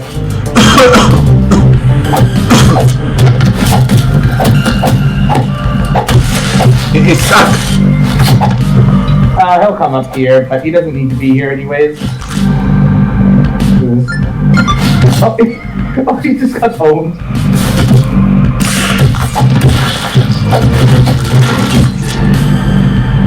There we go. Yeah, see, I can actually use the binary shard, which is his unique weapon, and also he always has a throwable on hand. And Christoph. The Savior? Yes, that's his secondary name he gets referred to as here in the game. Basically, every single character usually has unique weapon, sometimes a unique weapon associated with them. And Christoph is pretty interesting. He's the only character in the game who has access to an exclusive projectile to him, and a unique charge, because he can't do melee charge attacks unlike everyone else in the game, making him possibly the most unique character out of everyone. He also has a different dodge animation compared to everyone else, exclusive to him. Wow.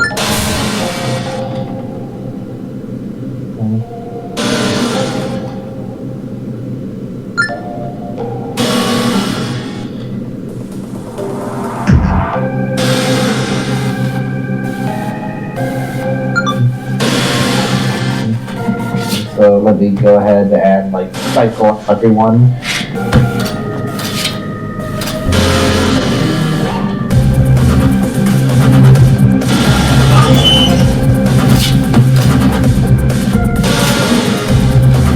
I'm pretty sure as well. Yeah.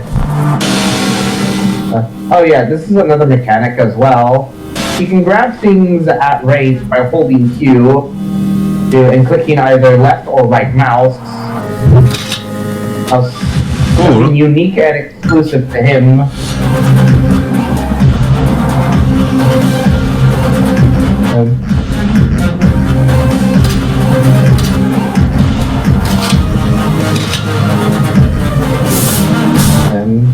This does technically make him, in terms of gameplay, the strongest character.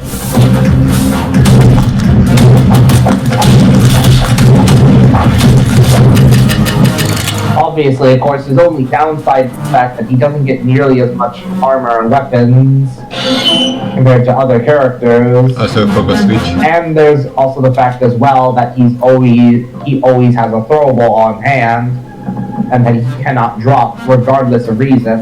I will go ahead and switch to him to actually play as him, and both to demonstrate his uniqueness. Because if he kills an enemy with his projectile, that happens. Oh, hello. Also, that was one hell of a synchronized takedown. Yeah, if you didn't notice, their bodies literally disappeared. And what is bad about that? Well, it's mostly... Well, it actually causes a unique death animation, and Dissonance is one of the strongest elemental properties in the game. Out of all the projectiles. However, there's only a few... What is that element? Dissonant, that's what it's called. Huh. It's very powerful, also indicated by the unique death animation, and if an enemy is killed by it. Now, while Kristoff here is the only character who can use it right now, there are some weapons later in the game we'll get access to that allow other characters to use it to a degree. Neat. Yeah. Oh, hey look, it's the Sleepwalker enemies I talked about.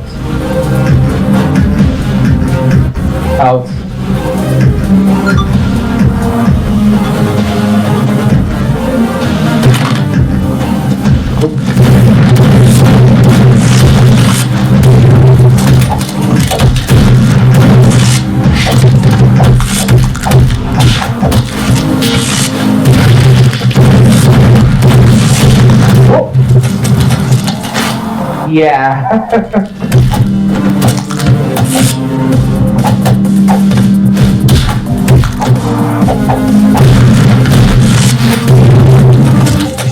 Yeah, if it isn't obvious, they blow up. Up. If you want to properly take them down, do unique kill animations that destroy the body, or do unique takedowns that remove their mask. That's why they blow up.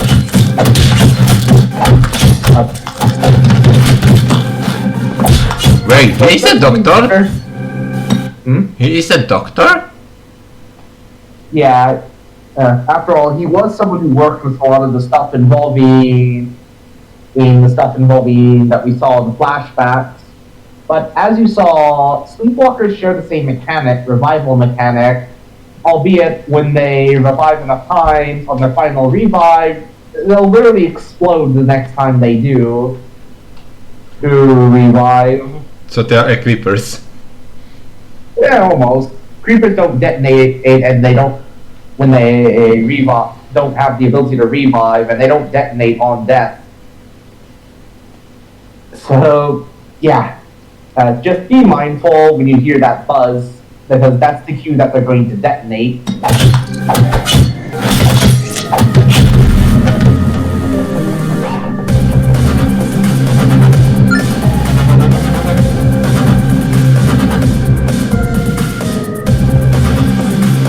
Also, another unique property about Kristoff is that because he can actually do this. He can actually interact with these in order to utilize dissonant and powers. Nexus what? Yeah, you can destroy those turrets, but of course, it takes unique ammo, and only Kristoff can interact with these. So go ahead and swap over to Hank here. Why are you carrying a shotgun that's out of ammo? And he tries to interact with it. Nothing to restock, because this is technically not... He doesn't have access to the same capabilities. Though you can still chuck grenades if you so desire. Wow. Yeah.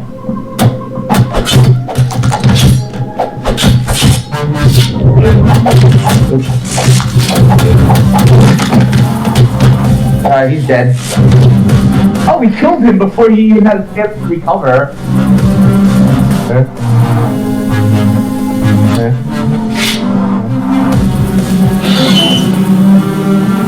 And also, yeah, Nexus Bolt cannot be dropped.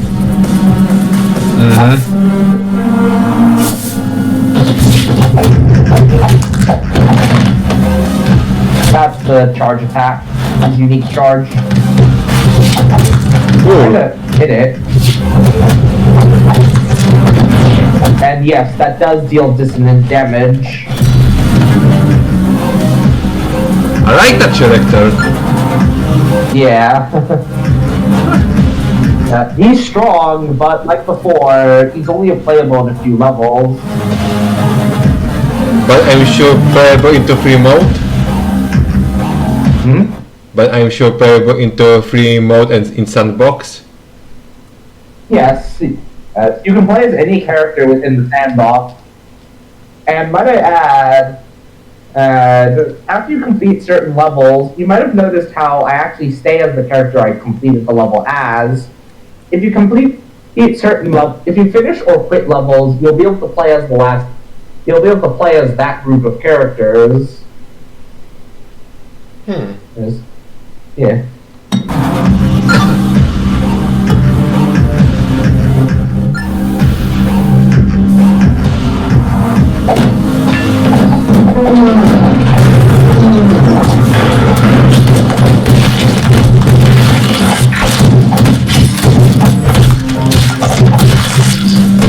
Oh my god. He just murdered them. Yep.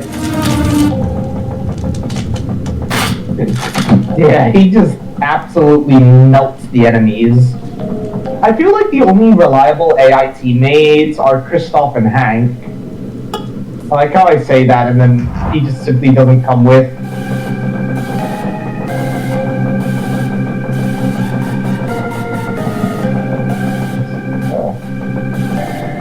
Is there still an enemy alive? I'm sure there is. Oh wait, no, okay, I forgot to go this way.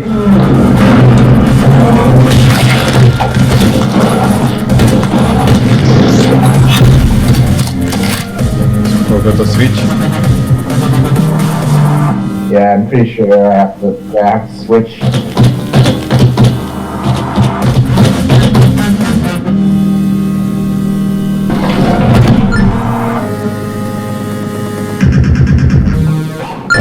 You just teleported.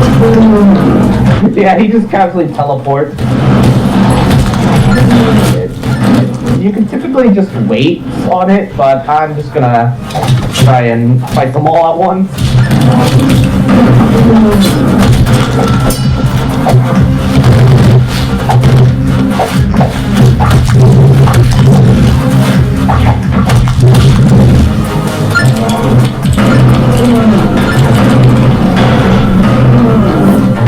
So the Nexus was also is not disassembling element. What? The Nexus boss is also disassembly element. Yes, the Nexus Bolt is the sorting element. You can typically tell what element it is just by looking at it at certain attacks. For example, if it's more like a bright white, wide white color, it's fire, especially with the little flame particles. But if it's more of a sickly green, then that's poison. There is also the ice element as well, but that's usually only exclusive to arena mode. Cool. Like I mentioned, elemental properties within the campaign are rare, but it only really becomes more prominent within in arena mode. Also, this guy's just... Also, this guy, like, all the way over here is just offline. And so...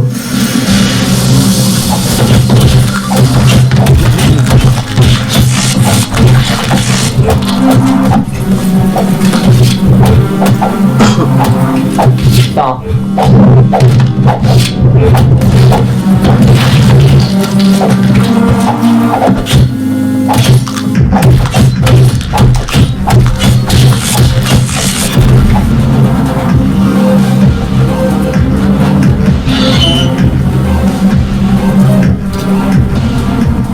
take the gun.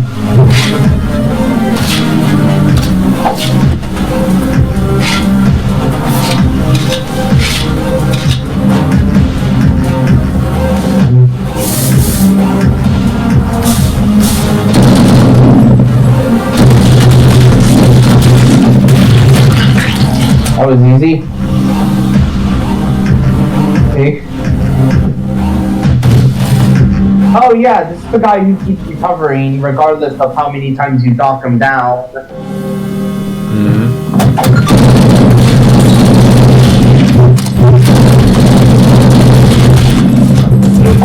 You kind of got to do that first.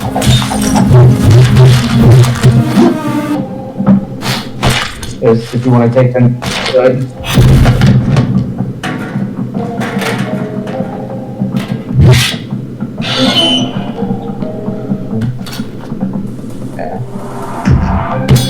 Yeah.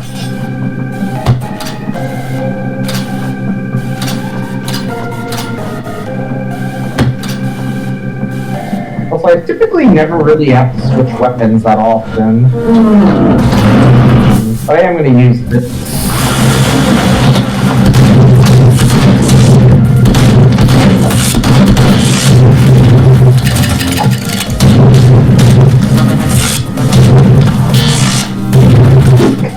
Oh, nice recovery.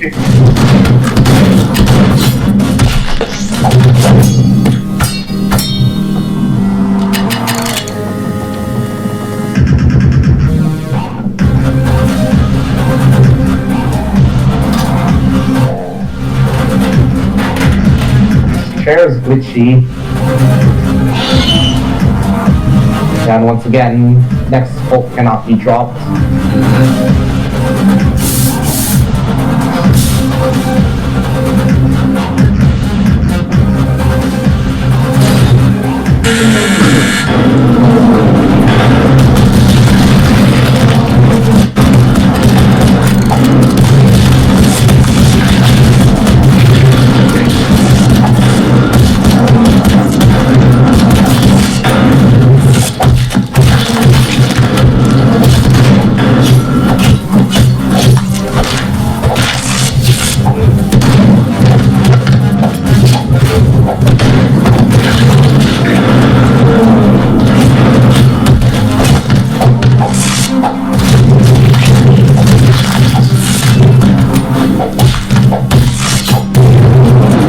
Okay, why did I hit the guy when he was about to detonate?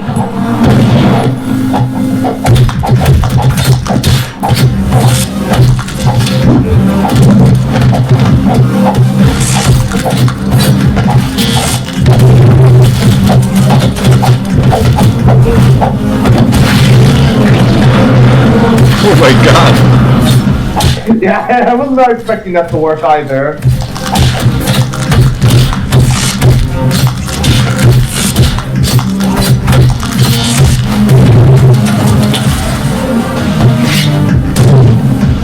That guy took a lot of hits.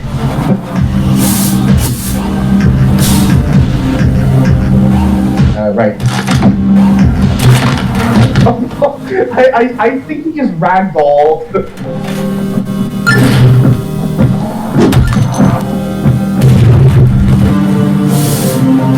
So I can just, probably, yeah. Also interesting way to kill them. Yeah, you can just do that. That if you don't want them to, get up, if you don't want to take their mask off.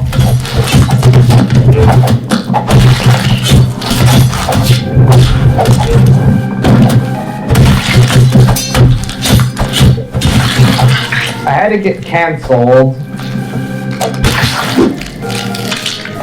And he shut down.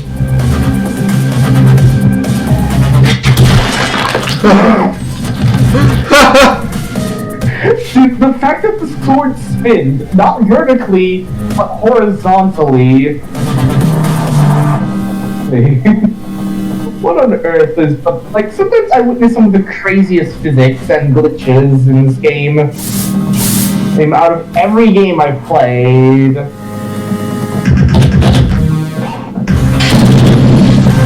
once again, here's, oh, hello.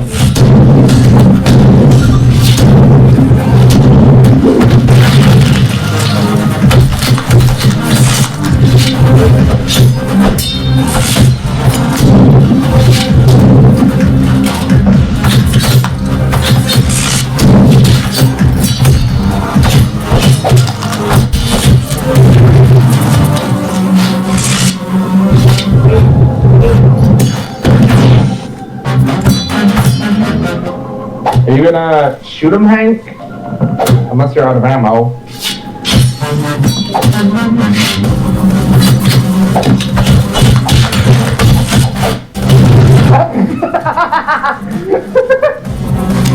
That worked.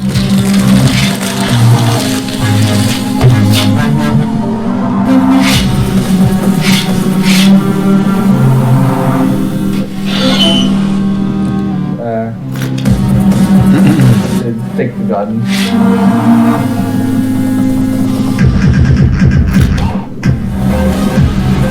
think that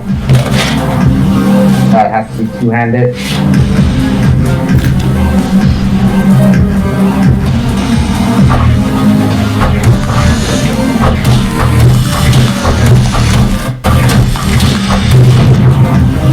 Uninstalling Disappointedly. I never noticed that they actually do have small amount of dialogue here and there. Okay. Why'd you throw a grenade right there? You just casually chucked a grenade at my feet.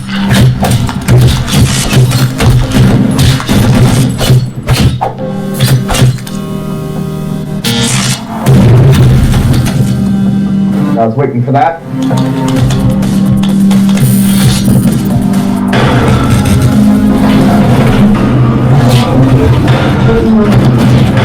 Or not. Literally ignored me.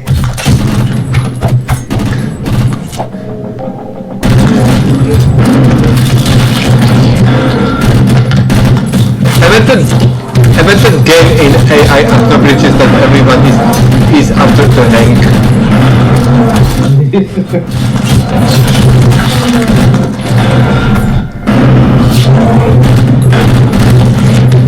He literally just ran past me. Okay, one tried to drop kick me.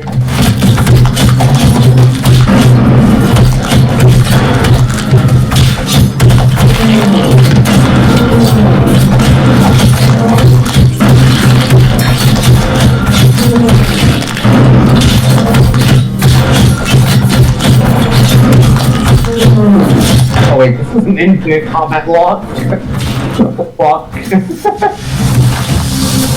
Okay, how do I, alright.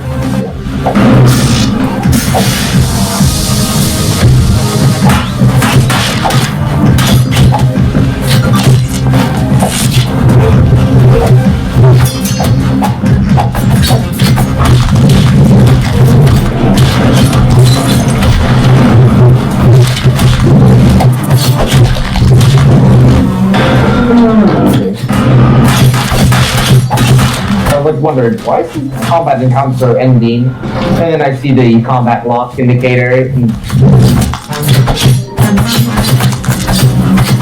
Done, Hank? Almost done, Hank? I don't know. You're short on hero. I think I might have ran past it, right as you mentioned it.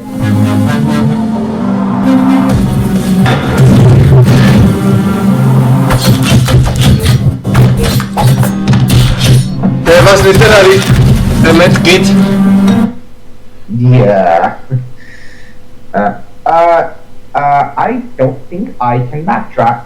I also might as well mention, if this isn't obvious, Kristoff's head charge attack is slower than everyone else's. Despite him being having a unique one, it is pretty slow. Meaning that if you get hit by it, it gets cancelled. So, yeah, that's the one noteworthy thing about it. Yeah, I can't go back. So I'll have to see the next one up.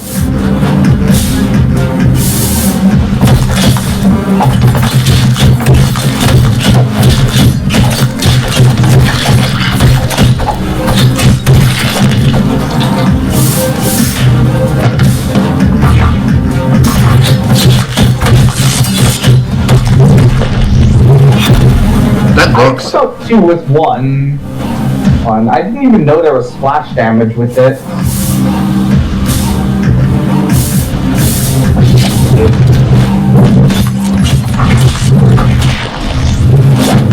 The jump back. I actually need to refill. No. I'm pretty sure. Yeah, Hank still has plenty of grenades.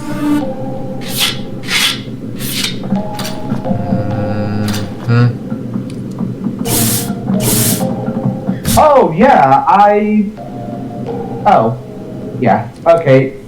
Hey, this room is actually from arena mode, and it also shows up in the original Project Nexus in terms of the arena mode.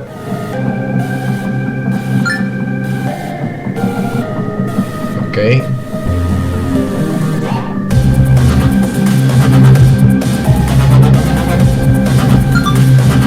I'm pretty sure this doesn't do anything.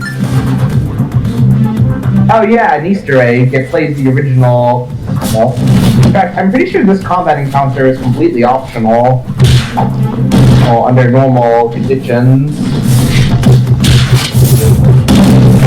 Oh my god! Whoa! I saw the arm of one freak out.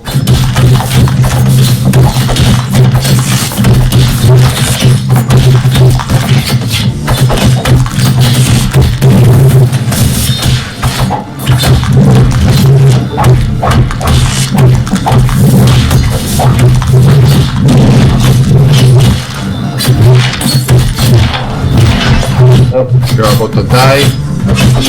I know. So I probably just... Yeah.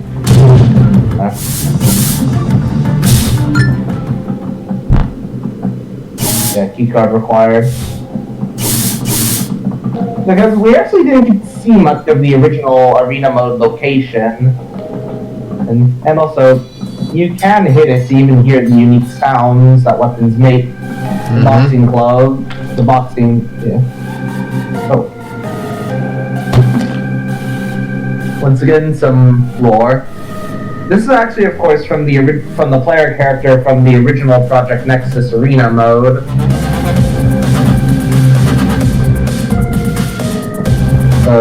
So yeah.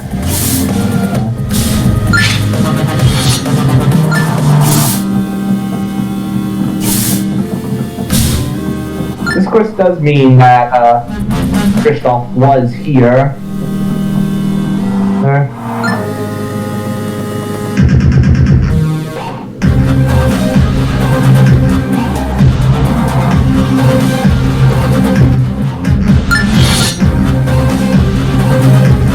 There's healing. Not healing. On the text right there. Yeah, and if you look at the text on what they're saying, this basically means one of us is going to have to fake death in order for it to progress. It doesn't matter who, as both characters live anyways. But basically, we have to use it in order to actually progress. It doesn't matter who does it, as long as someone does it. Thank you. I was trying to grab the gun in here. Yep. Of course, it doesn't really matter because, see?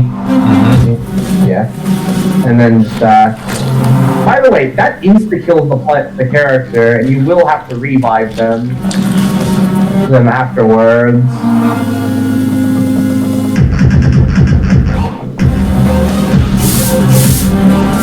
See, the gate's down. Oh my god.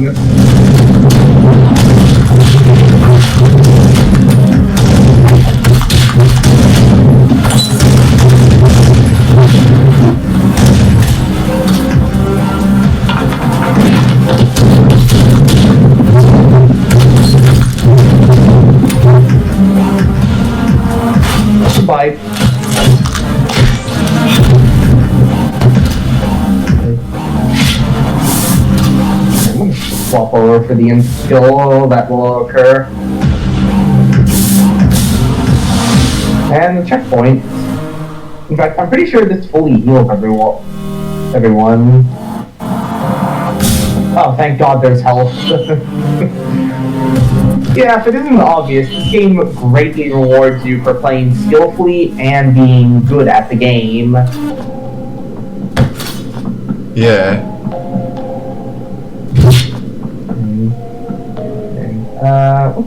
But it still kicks you at the very beginning of the level when you die, or it kicks you here. Well, if you end up progressing unexpectedly, it will probably end up killing you. But typically speaking, yeah, this game ain't easy, even on the lower difficulties. Is the loading screens considered as the checkpoints when you fully die, or? They are considered as a checkpoint in case you fully die. However, if you quit out of the level, then you won't get the checkpoints. Ah. Yeah.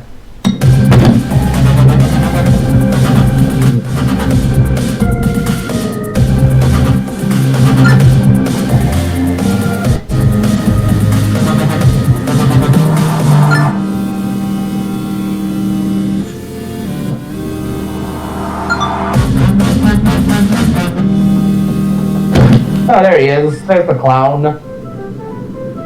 Also, I'm not kidding that the track name is literally called Fucking Crazy. I wish I was making that up. And yes, that is his zombie variant, if you're wondering. He is shaking. Yeah. And he's referred to as Honifer, though is still referred to as Tricky. Yeah.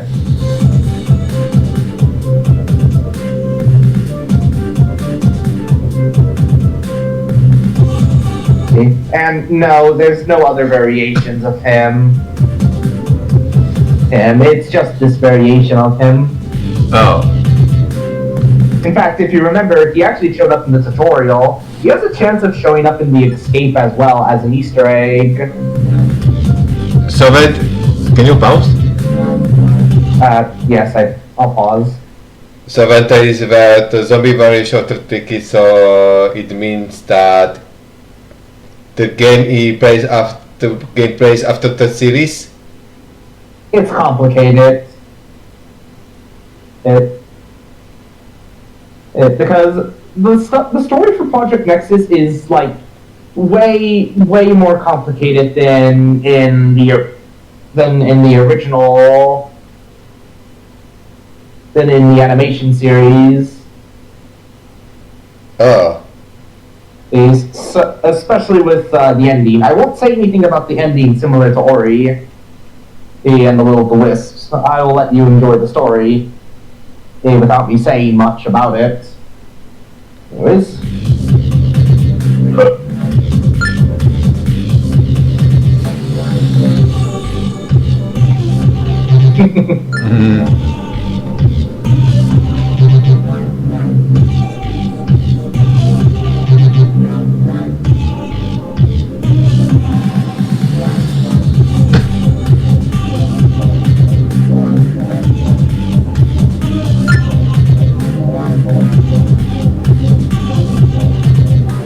Also, no, I won't be able to melt him. And then you'll see.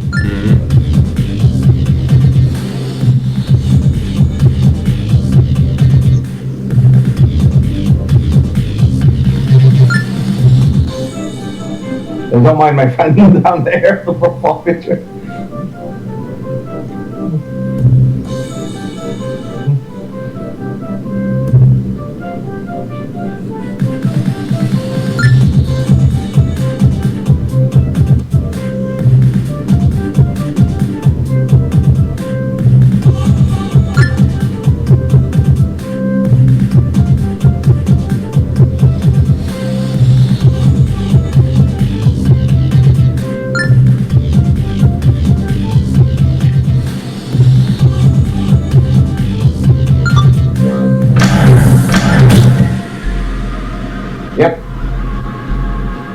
Yep, a little bit of a fight. There is also a unique clown zombie enemies that spawn here. They blow up upon reviving.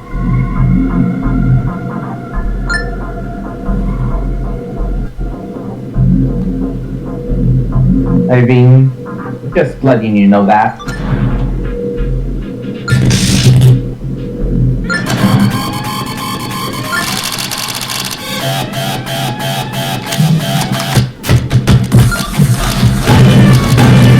Oh my god! Yeah. Basically, it's just a big old gauntlet of enemies I have to fight against. What is happening with the frog? It swaps over to different tiles and such. Whoop! Wait, that's a bomb!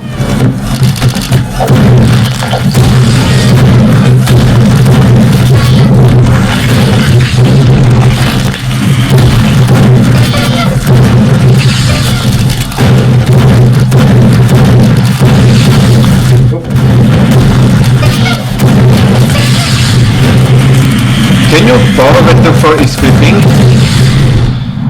Can you fall when the floor is flipping and you're standing standing on it?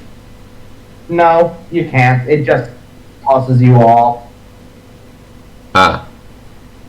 Yeah.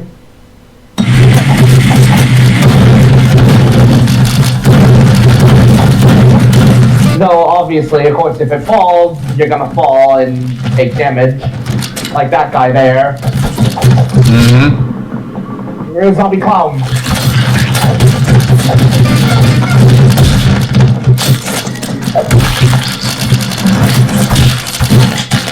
Ooh. Oh, that zombie just got destroyed.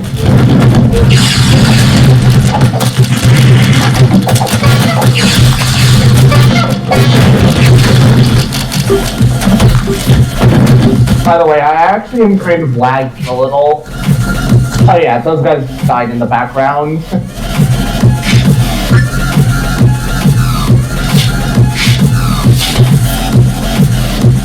You might as well use the time during dialogue to load up with weapons.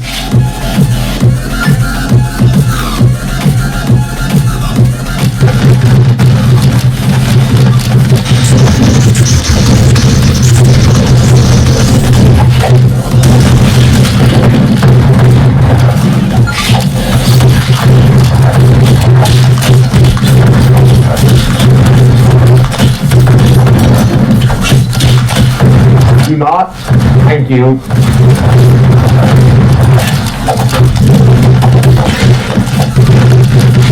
How long is this boss fight, or what is this? It consists of 3 waves, to be exact. This is the second wave, and there will be one more wave as well with Nexus Core. Okay. Yeah. I think I barely remember this encounter.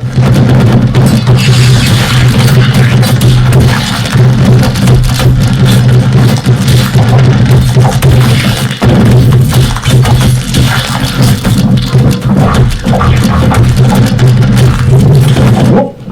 I'm gonna get chucked off stage. Do not throw.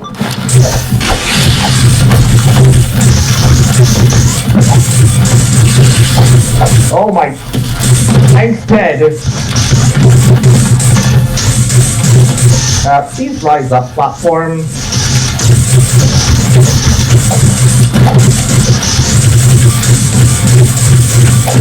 Get up.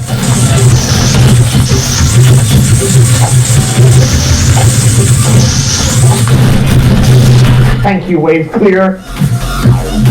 It's basically on a timer, if it isn't obvious. Which you can see.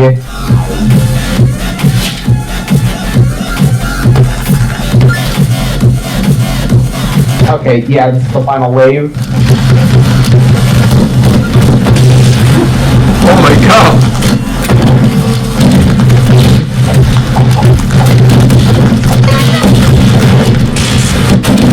This this is one of the more chaotic fights in the campaign.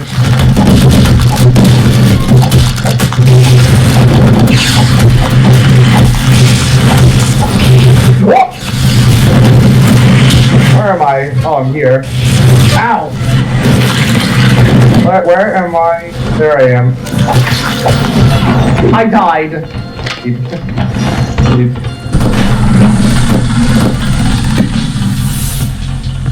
Yeah, this is gonna be one of those fights. It's absolutely chaotic. This is the most chaotic fight in the game. By the way, my game was actually lagging a little. Though, thankfully, you are given back your starting weapons. And in case if you do end up dying. And full health. Yeah. That's one thing that's nice about the game's balancing. It does at least take into account possibilities if you die. Ooh.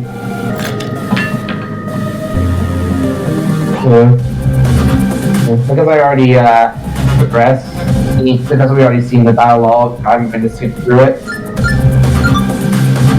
Because, you know, we saw it already.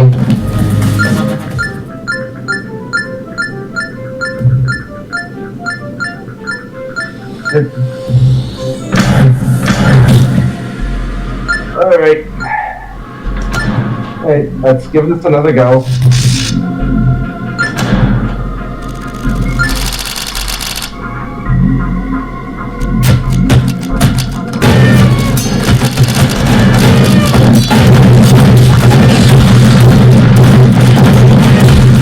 Why are some of you guys being stunned?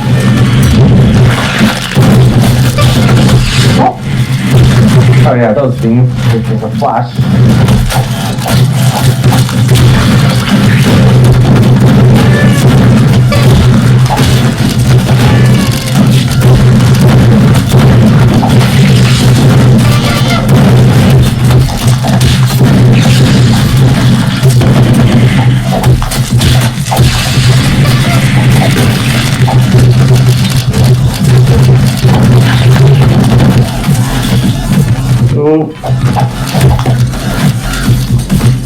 I got grabbed 3 times in a row.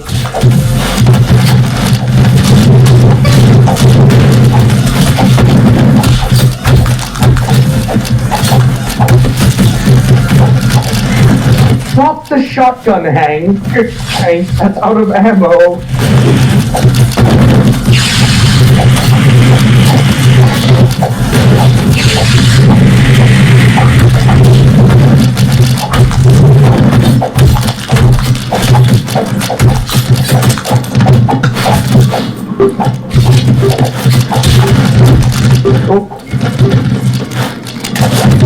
They automatically die?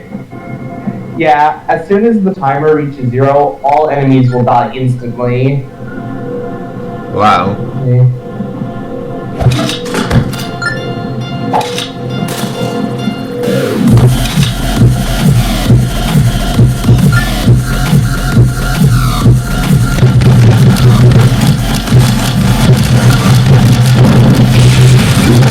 Why is that thing there already?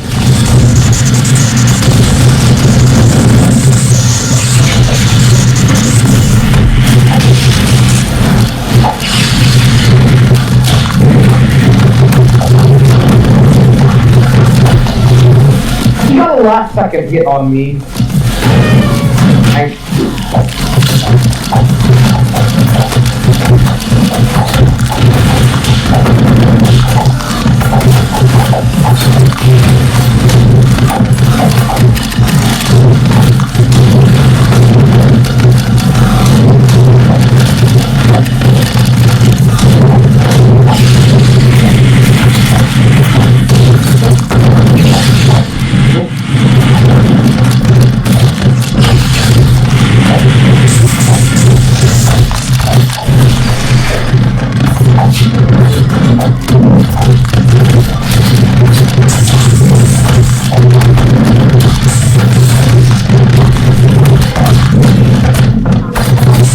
So those guys are stuck on the other side of the platform.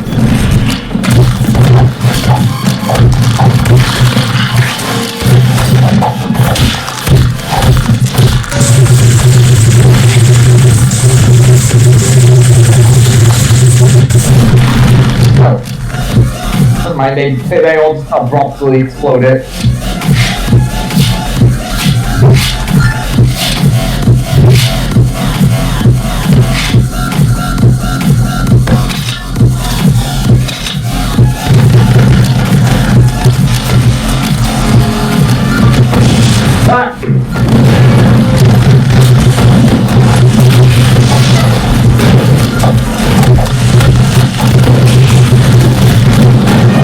How are you supposed to survive in this small arena?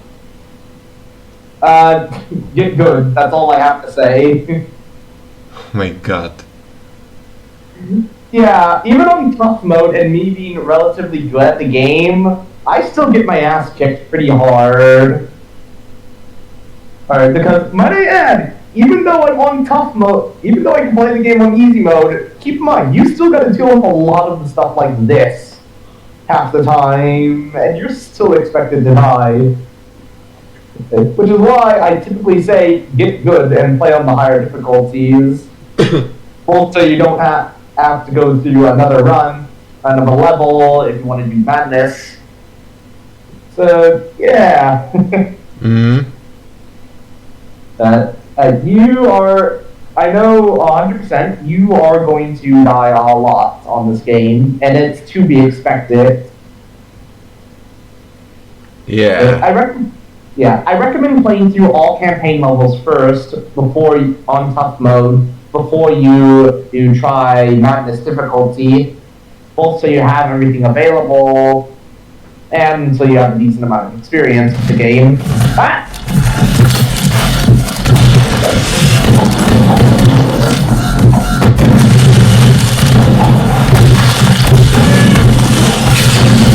I just saw a body get launched.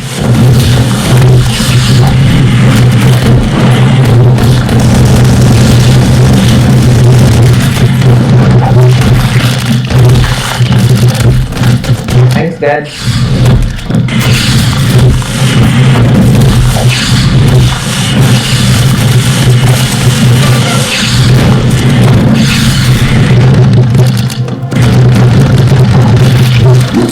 Oh.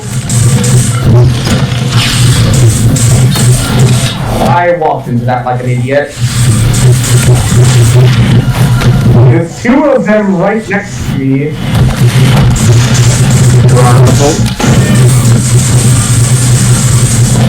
Please cutscene trigger. Please cutscene trigger. 10 seconds. There we go. 9 seconds left.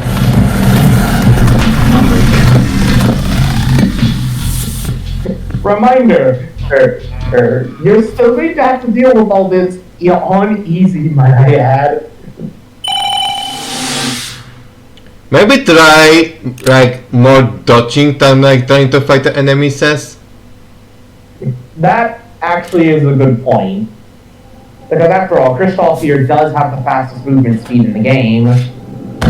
But I will still keep the weapons on hand, and especially on the smaller platforms, though not so much Hank, unfortunately. He doesn't really get the memo that much with his AI. I'm pretty sure as well, yeah, shotgun. And so, once again, into the dialogue.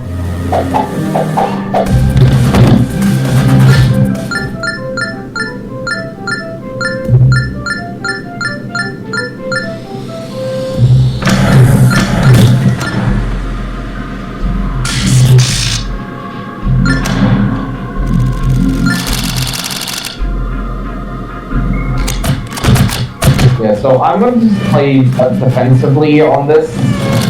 Only really engage enemies that directly attack me.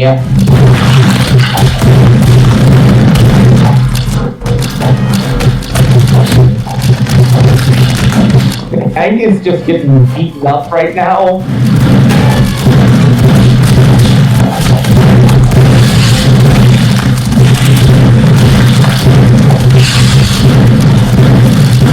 But he's surprisingly handling himself.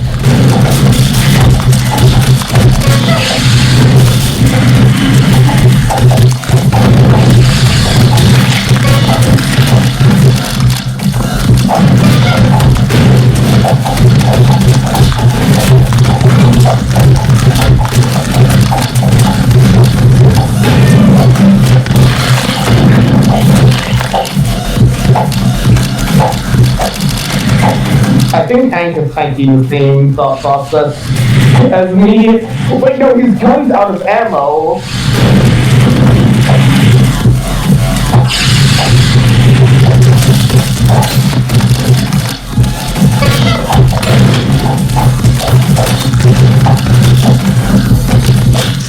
No. I'm trapped in the corner.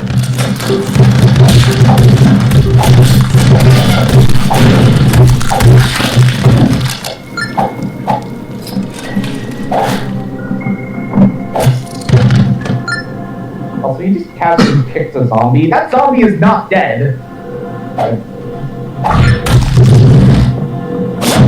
Now is. Yeah.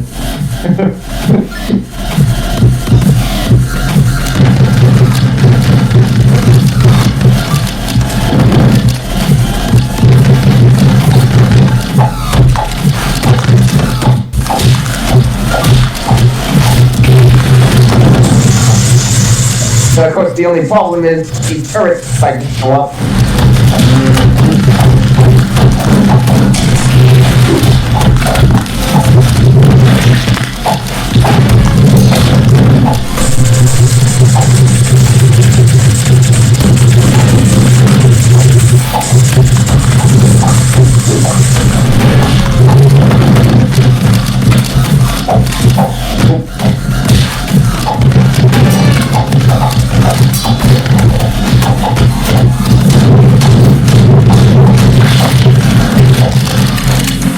Oh, Hank's dead. Oh, good, he landed right here.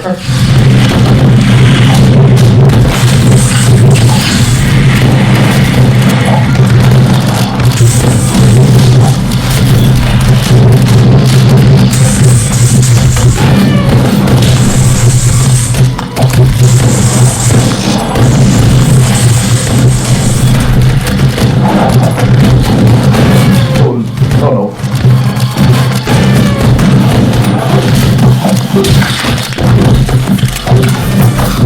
There's a golem chasing me.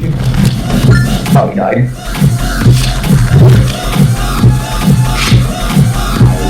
I'll have Hank for gun.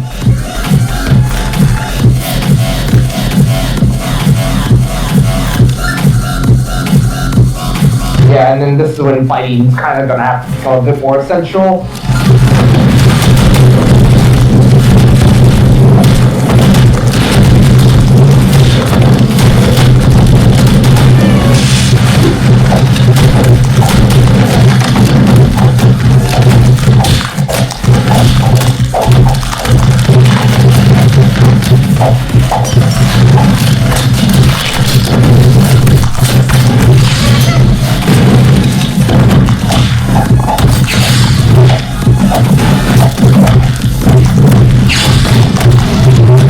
Oh!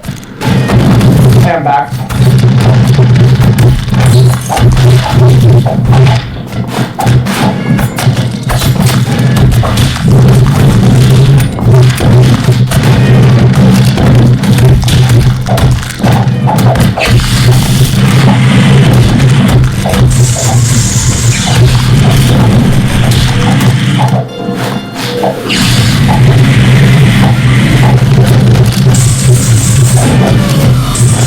Oh my god.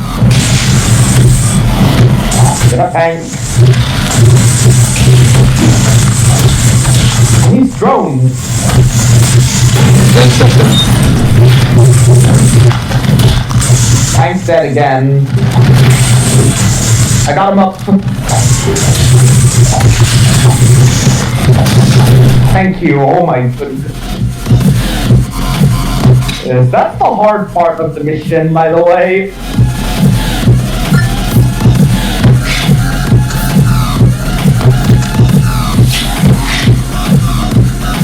Okay, that's the hard part of the mission. Jeez Louise. I totally forgot how chaotic this mission is. Oh yeah. I forgot this part. And once again, acknowledging the animation in series.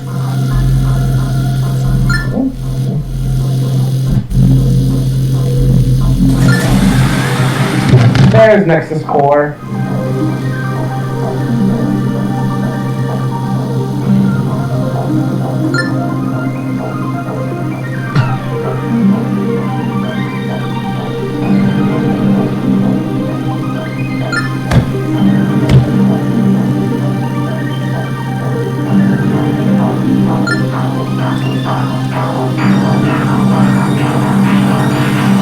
Can you pause?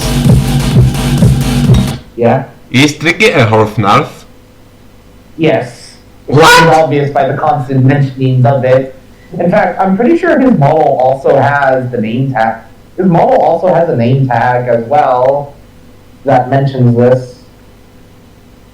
Wait, you can play as him into campaign? No, unfortunately you can't. He's only playable within the sandbox anyways. So you can't play as him.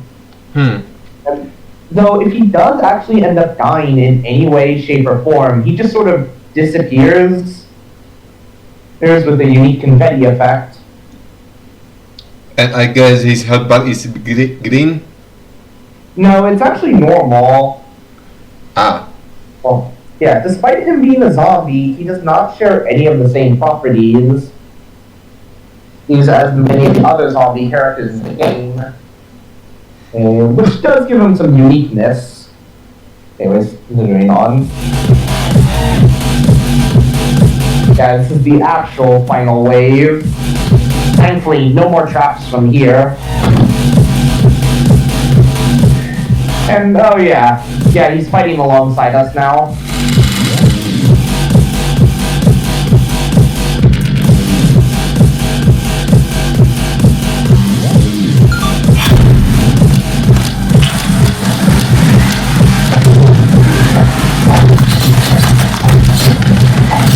Thankfully, the hard part's over, so it's sort of a victory lap.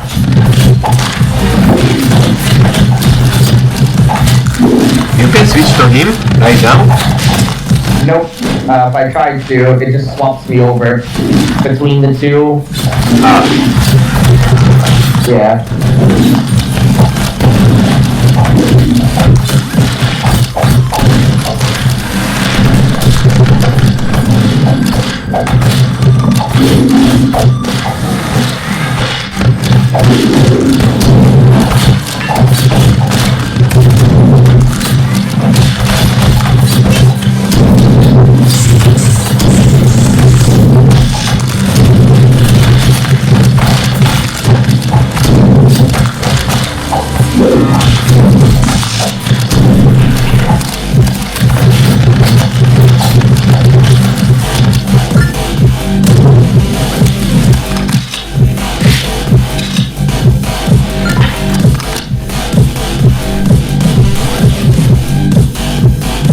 Oh yeah, I can't move here during this cutscene because he's actually playing a special animation.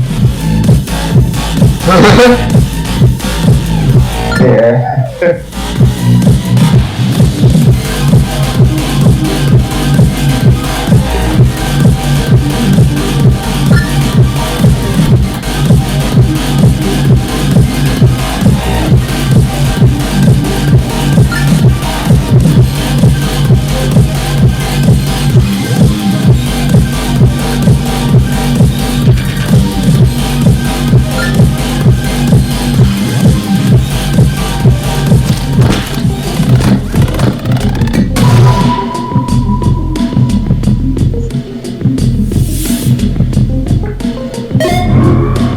How long have we been recording for, by the way?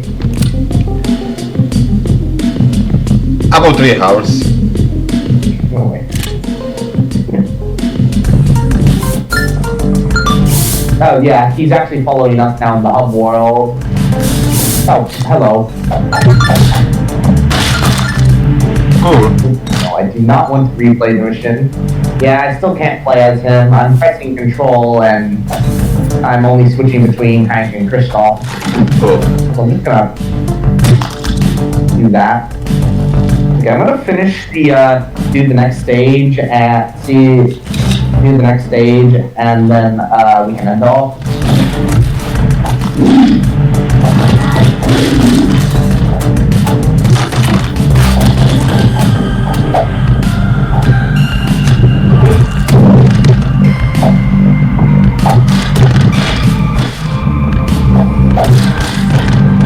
gosh.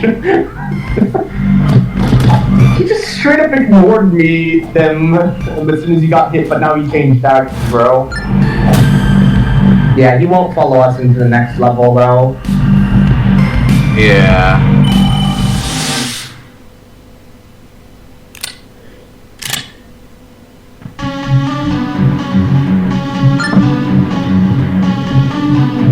Hey.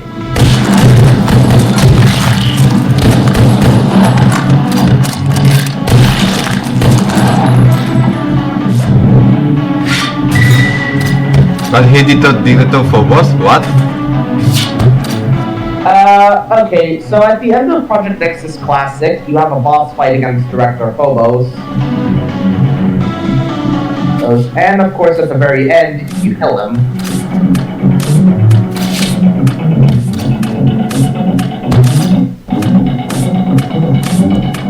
So, yeah.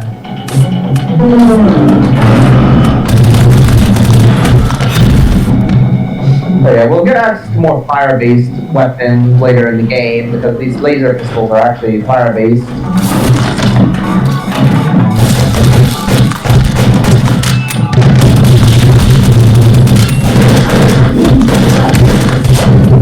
Okay, bye. I didn't even get to say much about those guys. They're just big enemies. That's about what I have to say about them.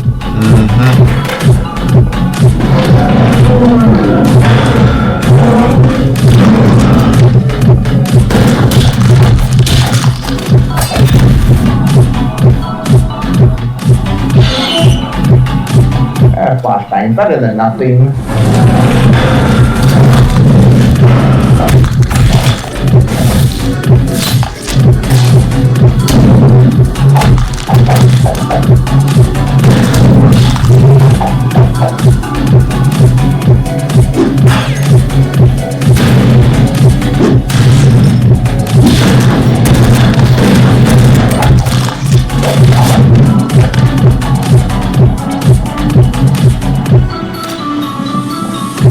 I'm gonna pick the ammo up the gun.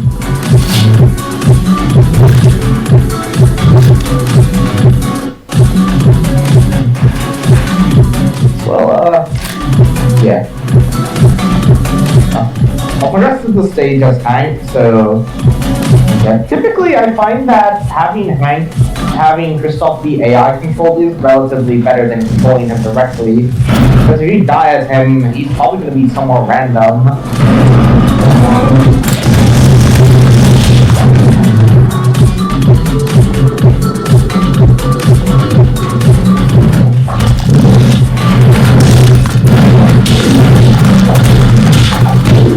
Ow.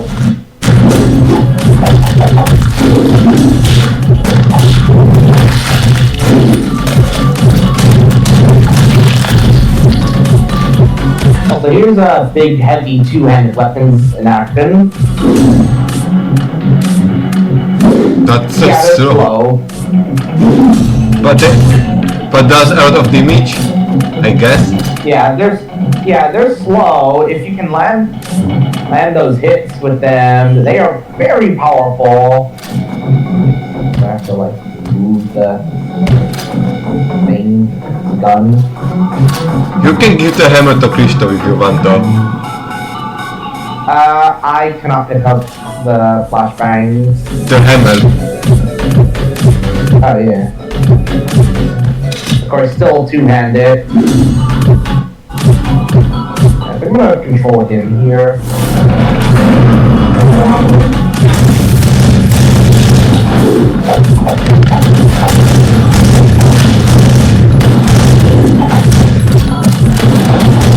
Now you can see why I don't use these weapons, because of how slow they are.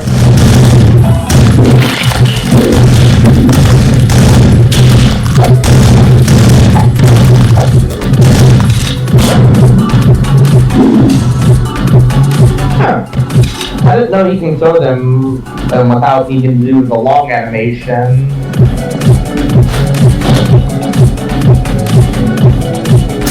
I always thought he had to do the long animation for it.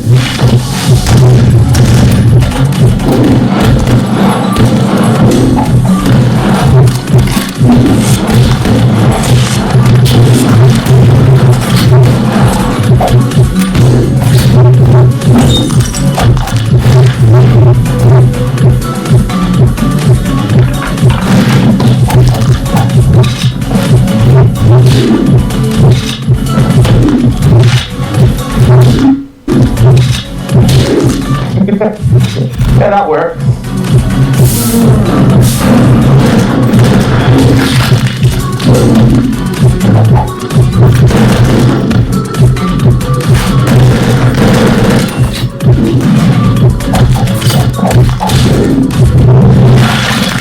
Wow! Yeah. He has unique takedown animations.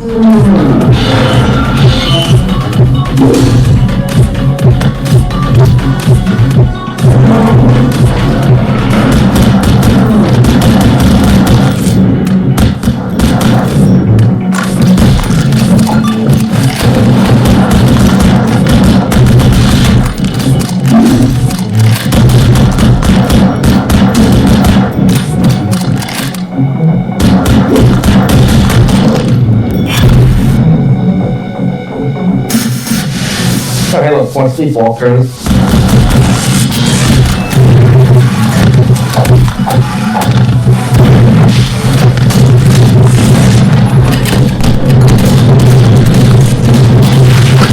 Oh my goodness. Oh! Yeah, you typically can't go back after clearing a room, unlike in the original. Yeah, you can't go through.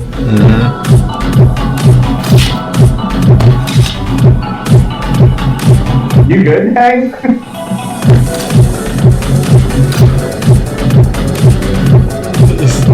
Stuck!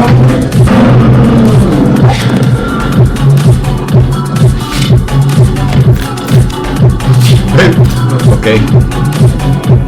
I wanna...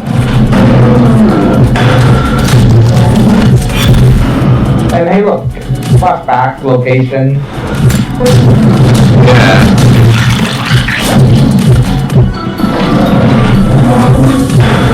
More flashback. I think I can.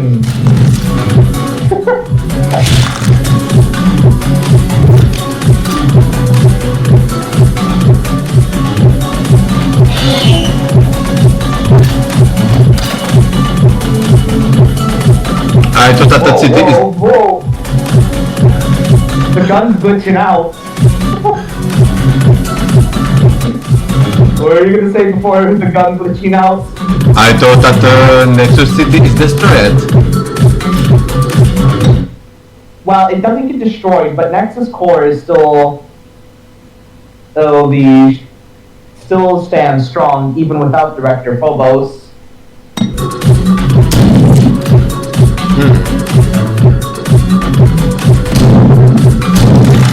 Well, that guy was just standing there. I feel like, oh. Oh, hey, look. What These guys are the appropriately, they're called unfinished mags.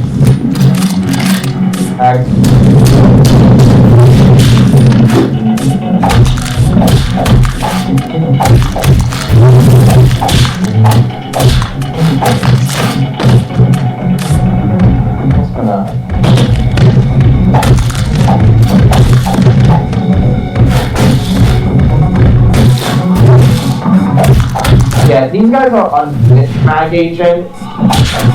If it isn't obvious, they're not finished. Immensely unfinished, apparently.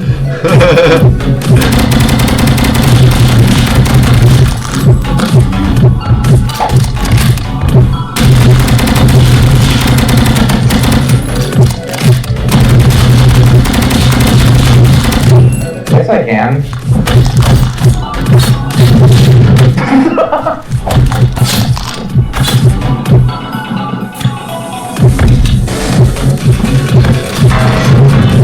More of them.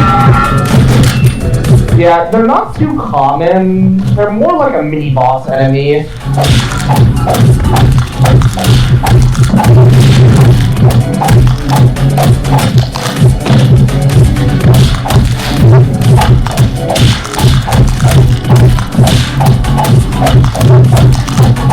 Mags are pretty slow if it's obvious.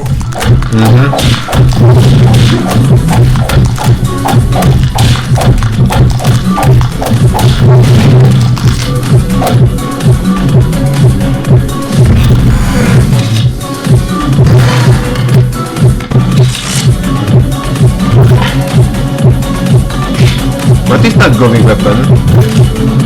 Oh, it's a shock baton. That's what it is. Lightning damage? Lightning damage? Yep. You can use that. I don't even know where Hank was trying to go there.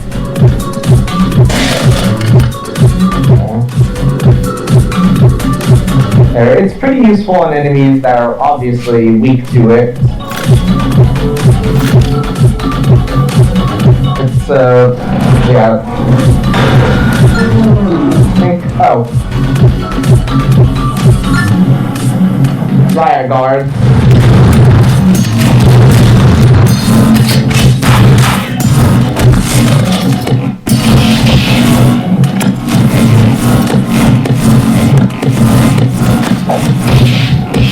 Yeah, they use shields if it is obvious.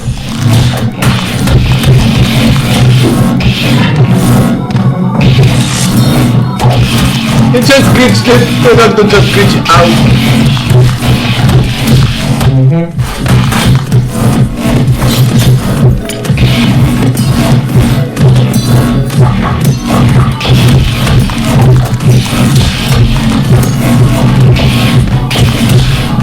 Oh wow, he got downed! Yeah, riot guards are obviously the guys that use shields.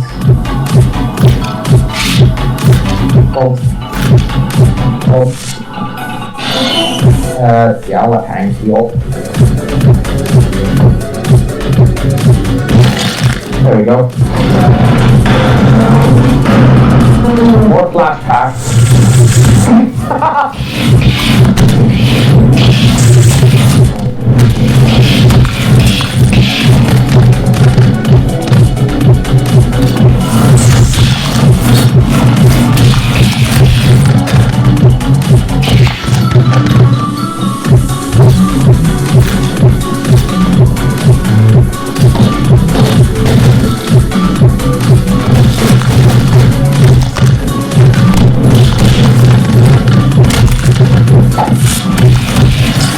There we go.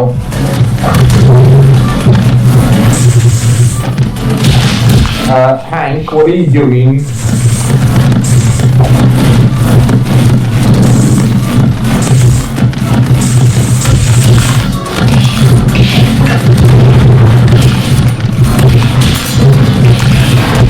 No, you're not.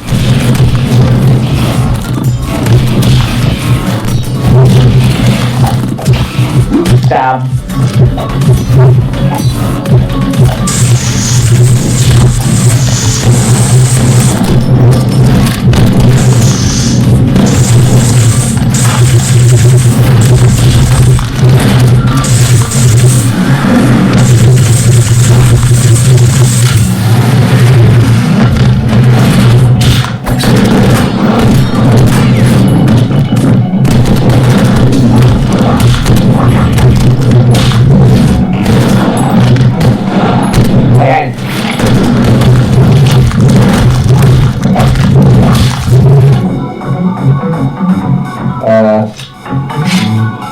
Where's the last guy?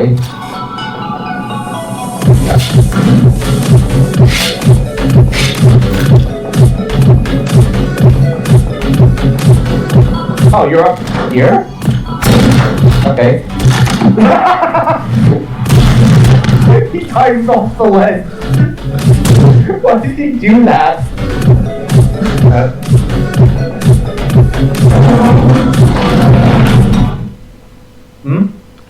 Can you... Is there ever a disintegrate animation for the mini bosses? Huh? Is there a disintegrate animation for the mini bosses? Yes, there's a disintegration. There's always usually at least an animation for every single enemy in the game.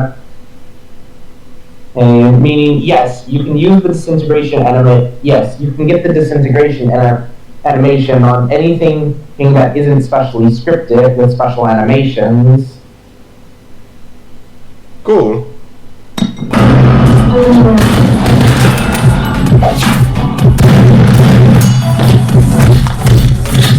Yes, you can break their shields, by the way.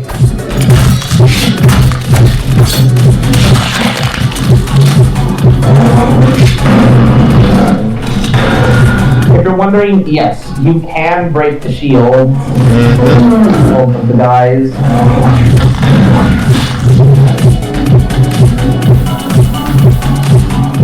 Okay. Got him. That razor work in its entire chunk? It just does damage if you touch it. But Yeah, can you so walk through it and tank the damage? I'm pretty sure you can't. Yeah, you can't. Yeah. Sure. Oh, you can't even throw your weapon through it.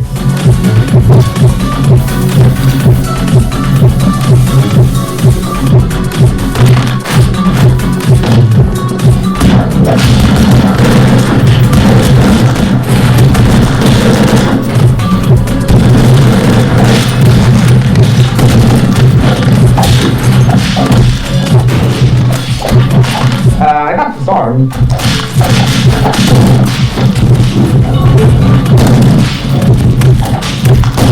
Hangs down.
I also feel like as well the guys are not gonna stop spawning in, so I'm just gonna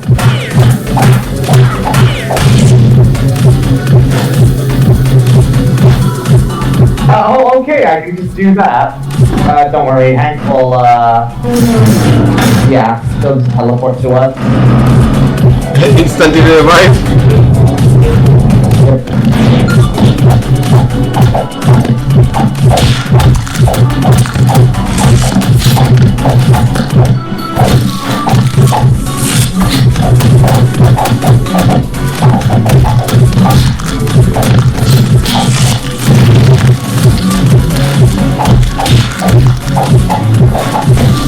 Wait, Hank's down again.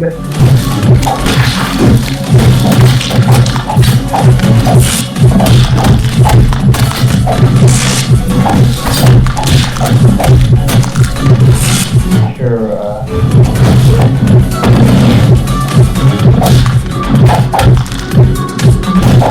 Hank, stop sitting there.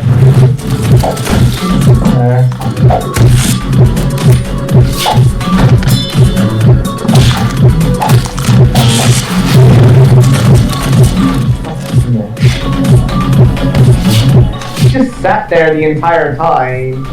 His gun's out of ammo again.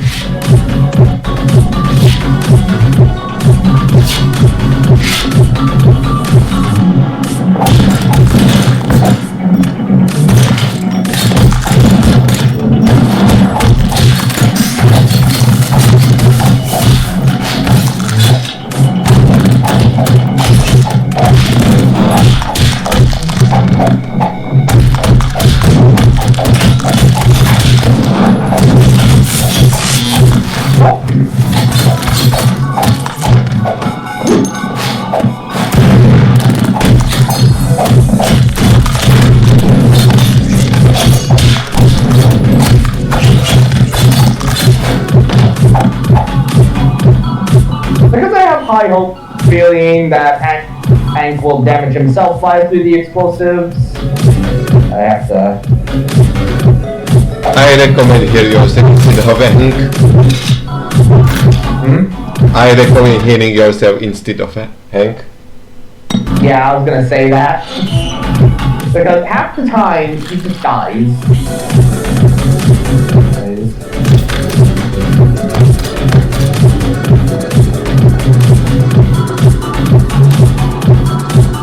Oop. Camera angle shift.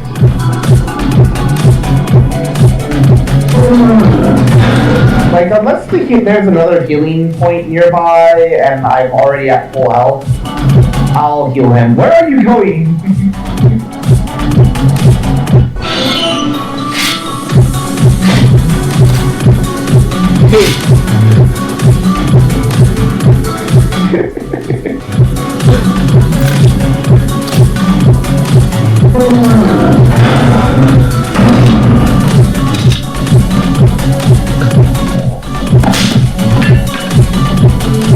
Pretty sure I can,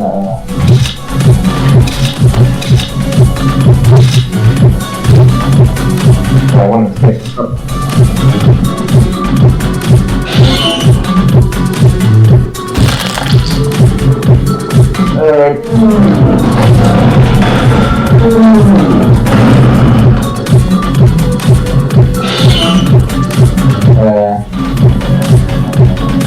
Grenades.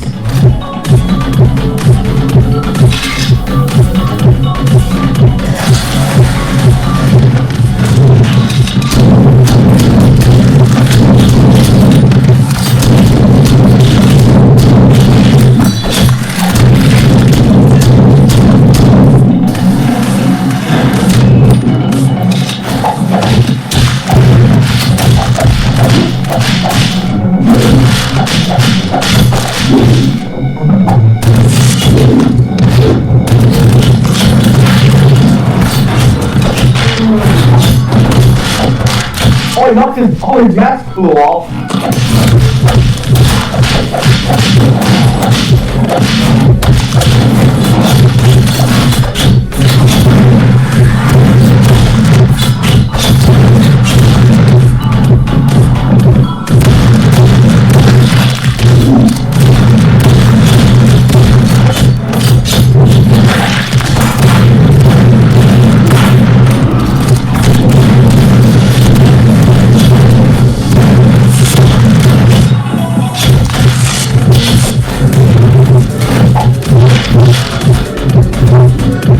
Hank, help out here.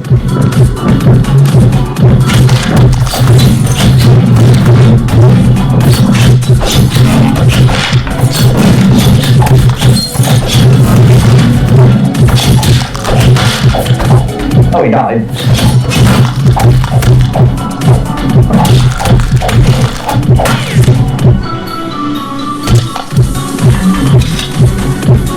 Did you just say that the only way to kill them is to take the animation?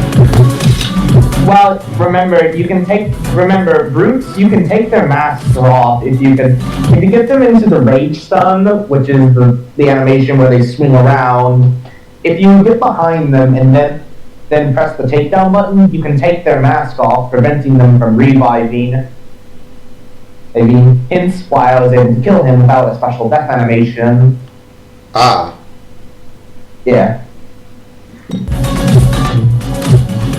fact, you've seen me do it a few times after all.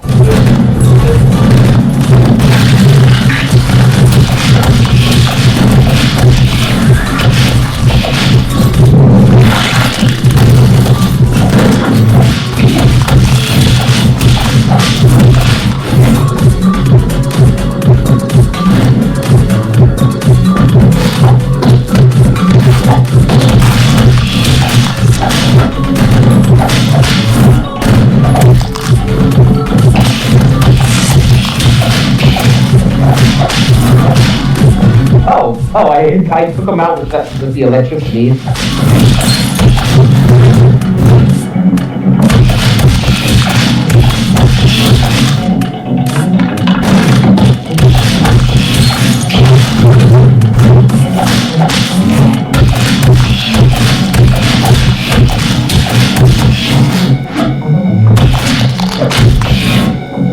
on.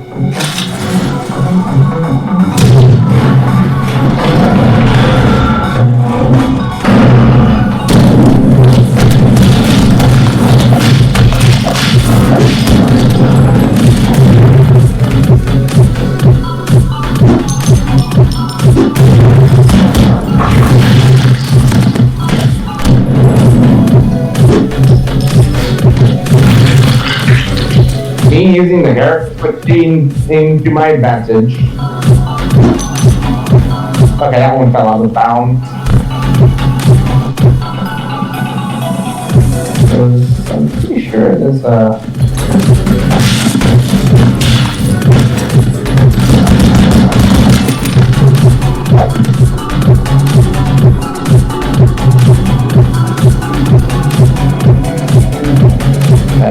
I'm pretty sure, yeah, right over here.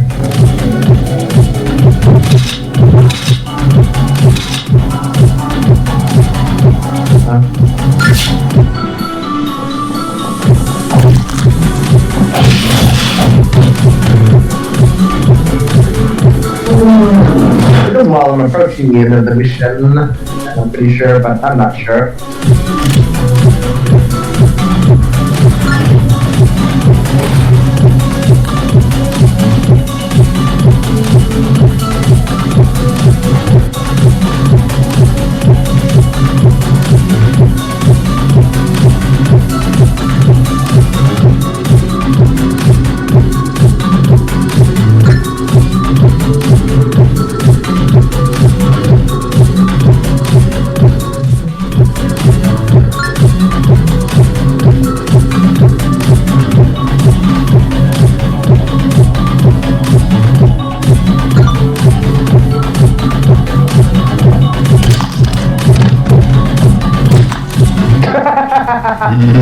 That was actually funny.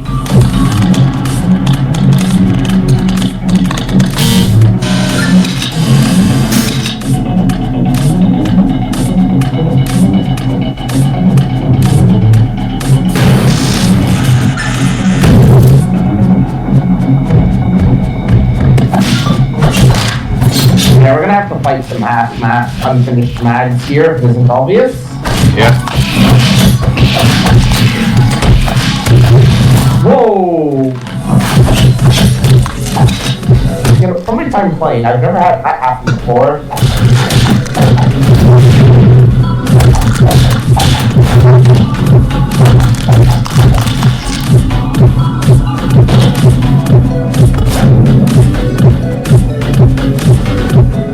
Is that unique dialogue if the hang destroyed that? Hmm? Is that unique dialogue when if the hang trying to destroy that? I don't know. I never did. Okay, so it just tells you you can't interact with that as Hank. Hank, which kind of saw coming. You can store what?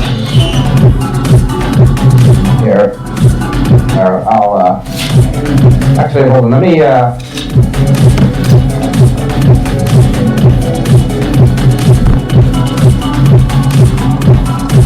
you can't store it just in the reality. Oh.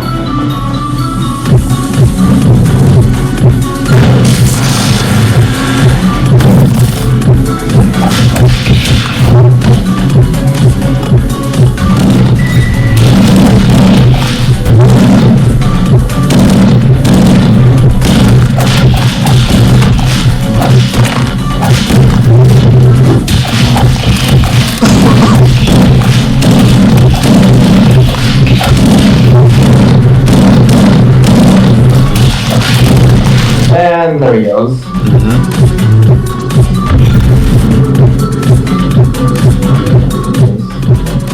I'm pretty sure as well this is the end of the mission.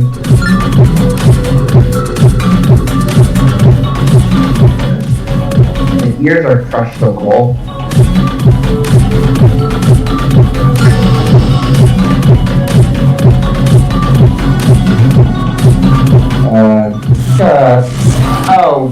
Oh, yeah, I forgot this part.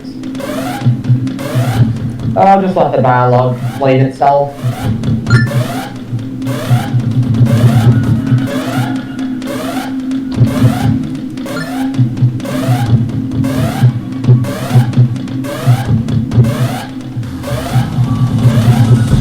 What is that? Project Nexus. I can't kill him.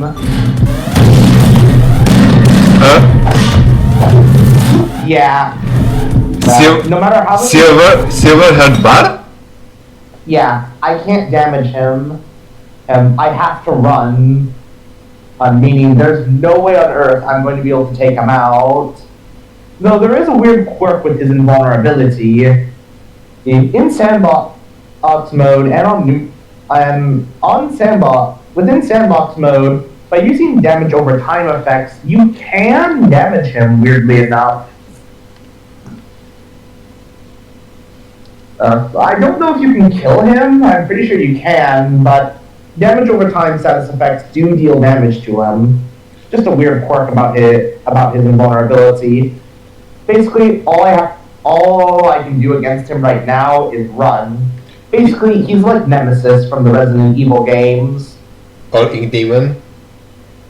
Yeah, well, he doesn't have the insta-kill properties. He's a Ink Demon, so yeah. Are you able to kill him in the late game? What? Are you able to kill him in the late game? Also that pause. Yeah. I'm able to kill. He is the final boss. So there's that. Wow. But right now, I just have to avoid him. Mm-hmm. Because we still have quite a ways to go. So.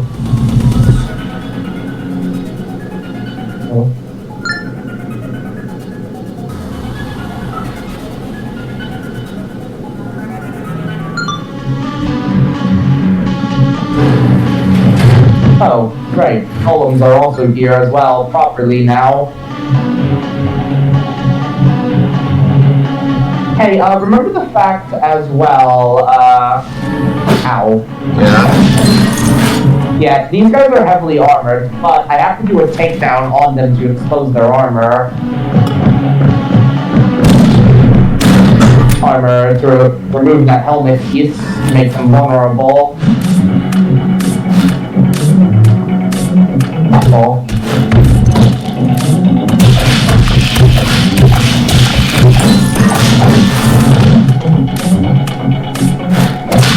So only way to damage him is when he's cut down? Yeah, as soon as you take his helmet off, you're able to deal damage to him normally. Alternatively, you can just shoot his head. Though the melee method is much faster and more consistent.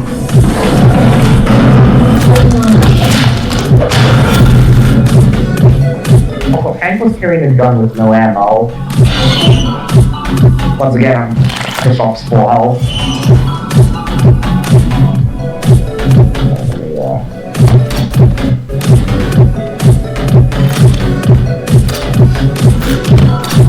There we go.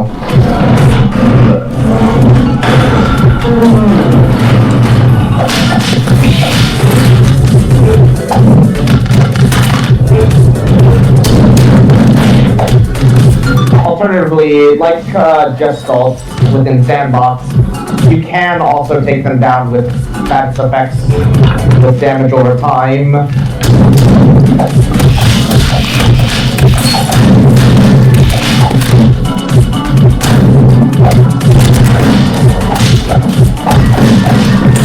So I see that the damage over time mechanics is busted. Not really. It's rare. That's the most noteworthy thing about it. Ow. Got something in my ear. There we go. Basically, damage over time is rare, and it rarely gets a kill all by itself. Oh, yeah. So, it's best to just use the normal methods of taking down golems and avoiding Just Salt whenever he shows up.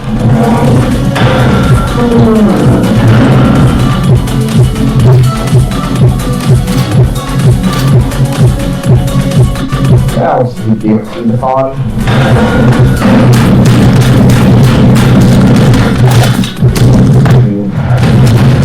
Oh, hello.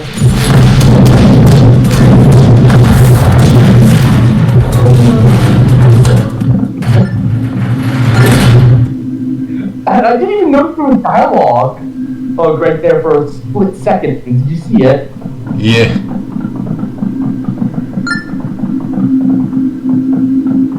Oh.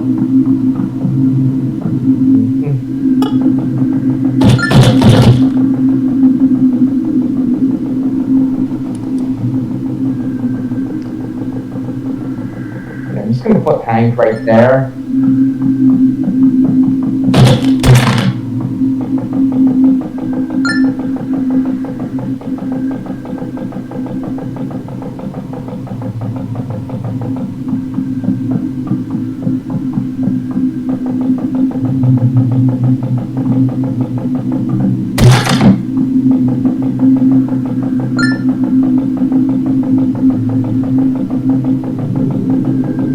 And,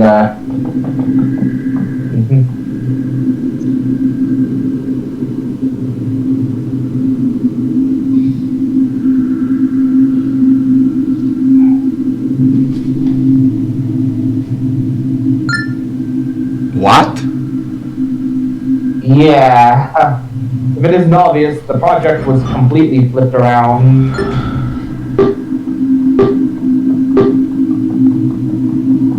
And then, well, if it is obvious, things went awry.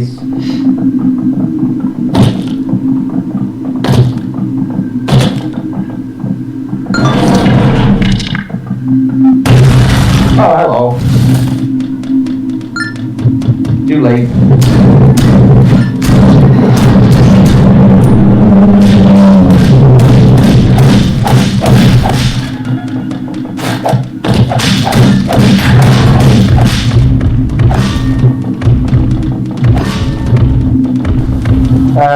Where are you going, Gestalt?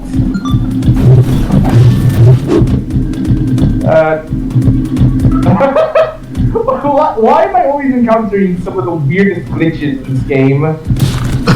Oh my goodness! I think he just got insta-kill. You gonna move?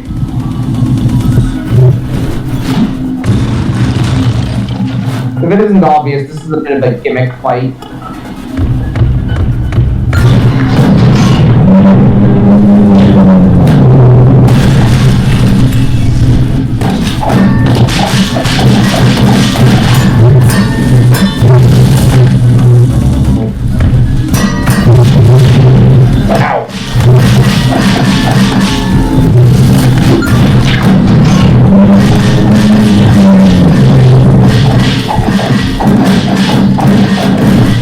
And there we go.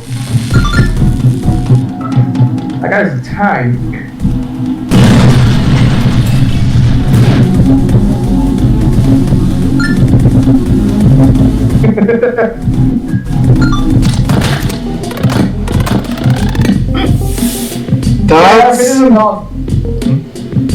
That was something. Yeah, that's sort of a gimmick fight. Yeah, that's just all. And we will see him again, trust me. Alright, I forgot. Flashback. From Cristo back to Cristo and we took the Halo. Yeah.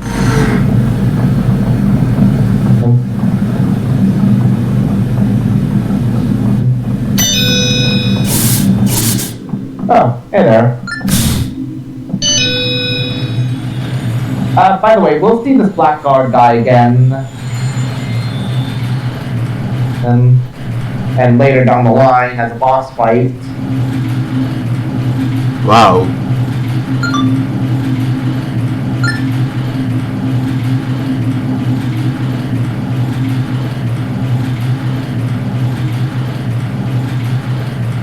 Right. One of the boss movesets. Explain that?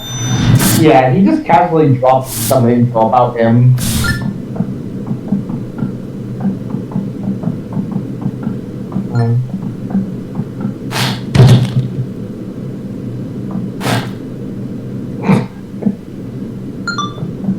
Just casually ragdoll.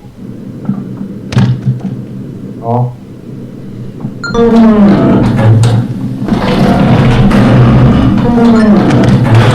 Nope.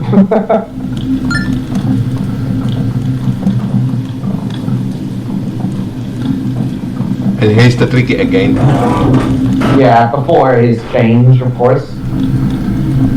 Oh yeah, we'll also be able to see Director Phobos. He's not dead? This is a flashback after all. Oh, we'll see that guy again later.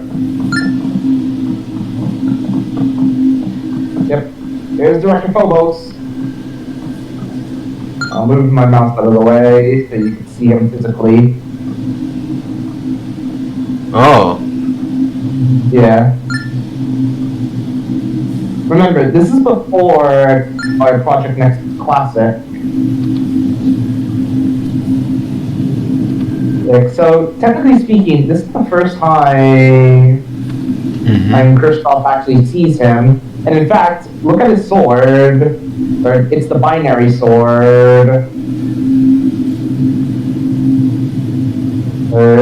At the end of the original Project Nexus, he takes his sword. Kristoff takes his sword. Yeah. So, yeah.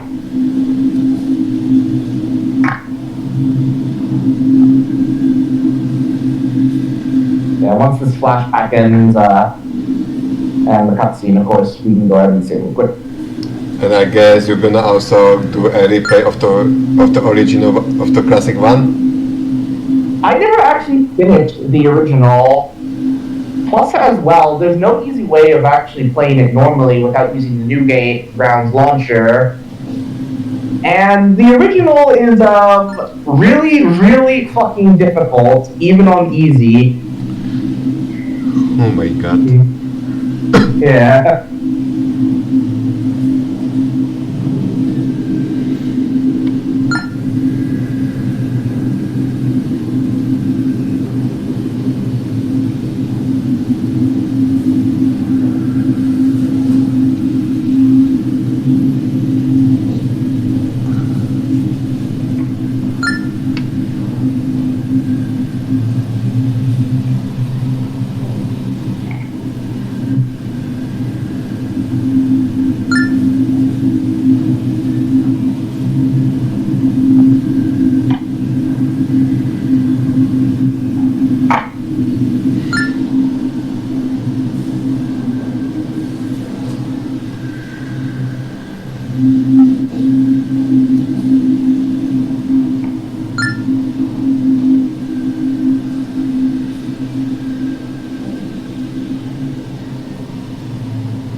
God, what?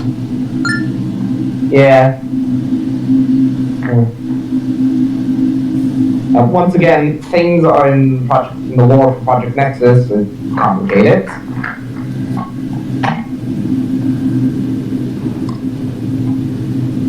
And I'm pretty sure the flashback is also going to go away.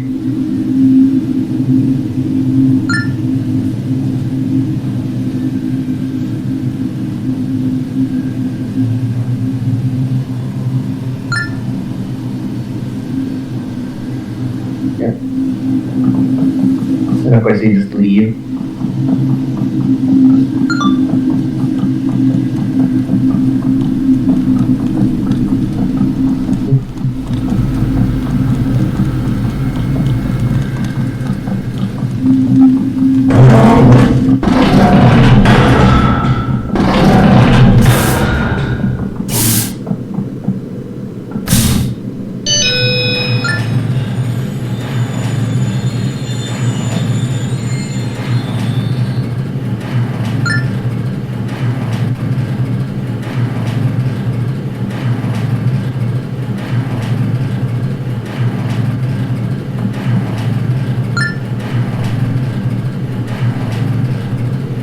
It will be shown how to Crystal get the halo.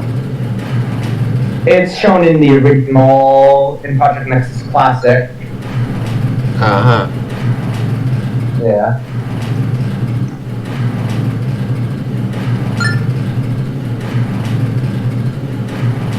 And then later on the hero get the auditor. Yeah.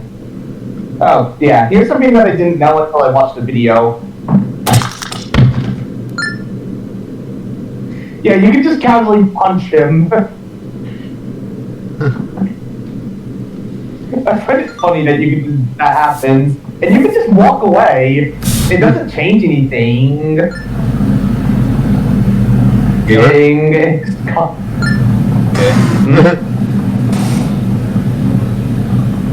And I guess later on the hero get auditor from Christoph. I don't know. We never see Auditor or many of the other employers. Because, like before, the lore for Project Nexus is way more complicated than it may look. Mm-hmm.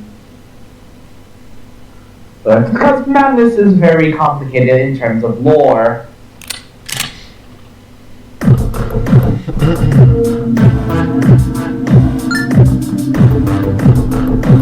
Yeah, thankfully, the game auto loads me here.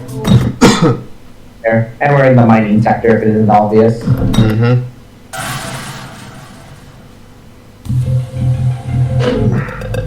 So, anyways, thanks for watching now. Bye-bye. Yep.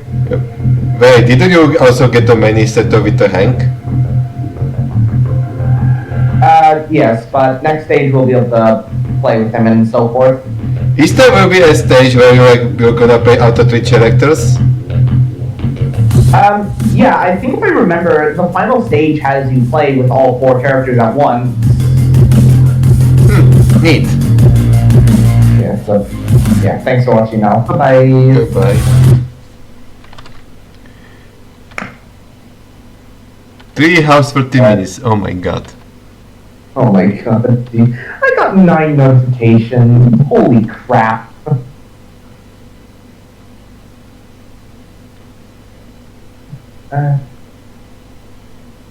Sorry, we were busy recording, but yeah, I remember.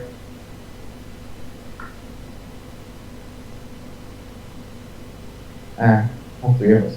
Yeah, I'm gonna call Oscar real quick.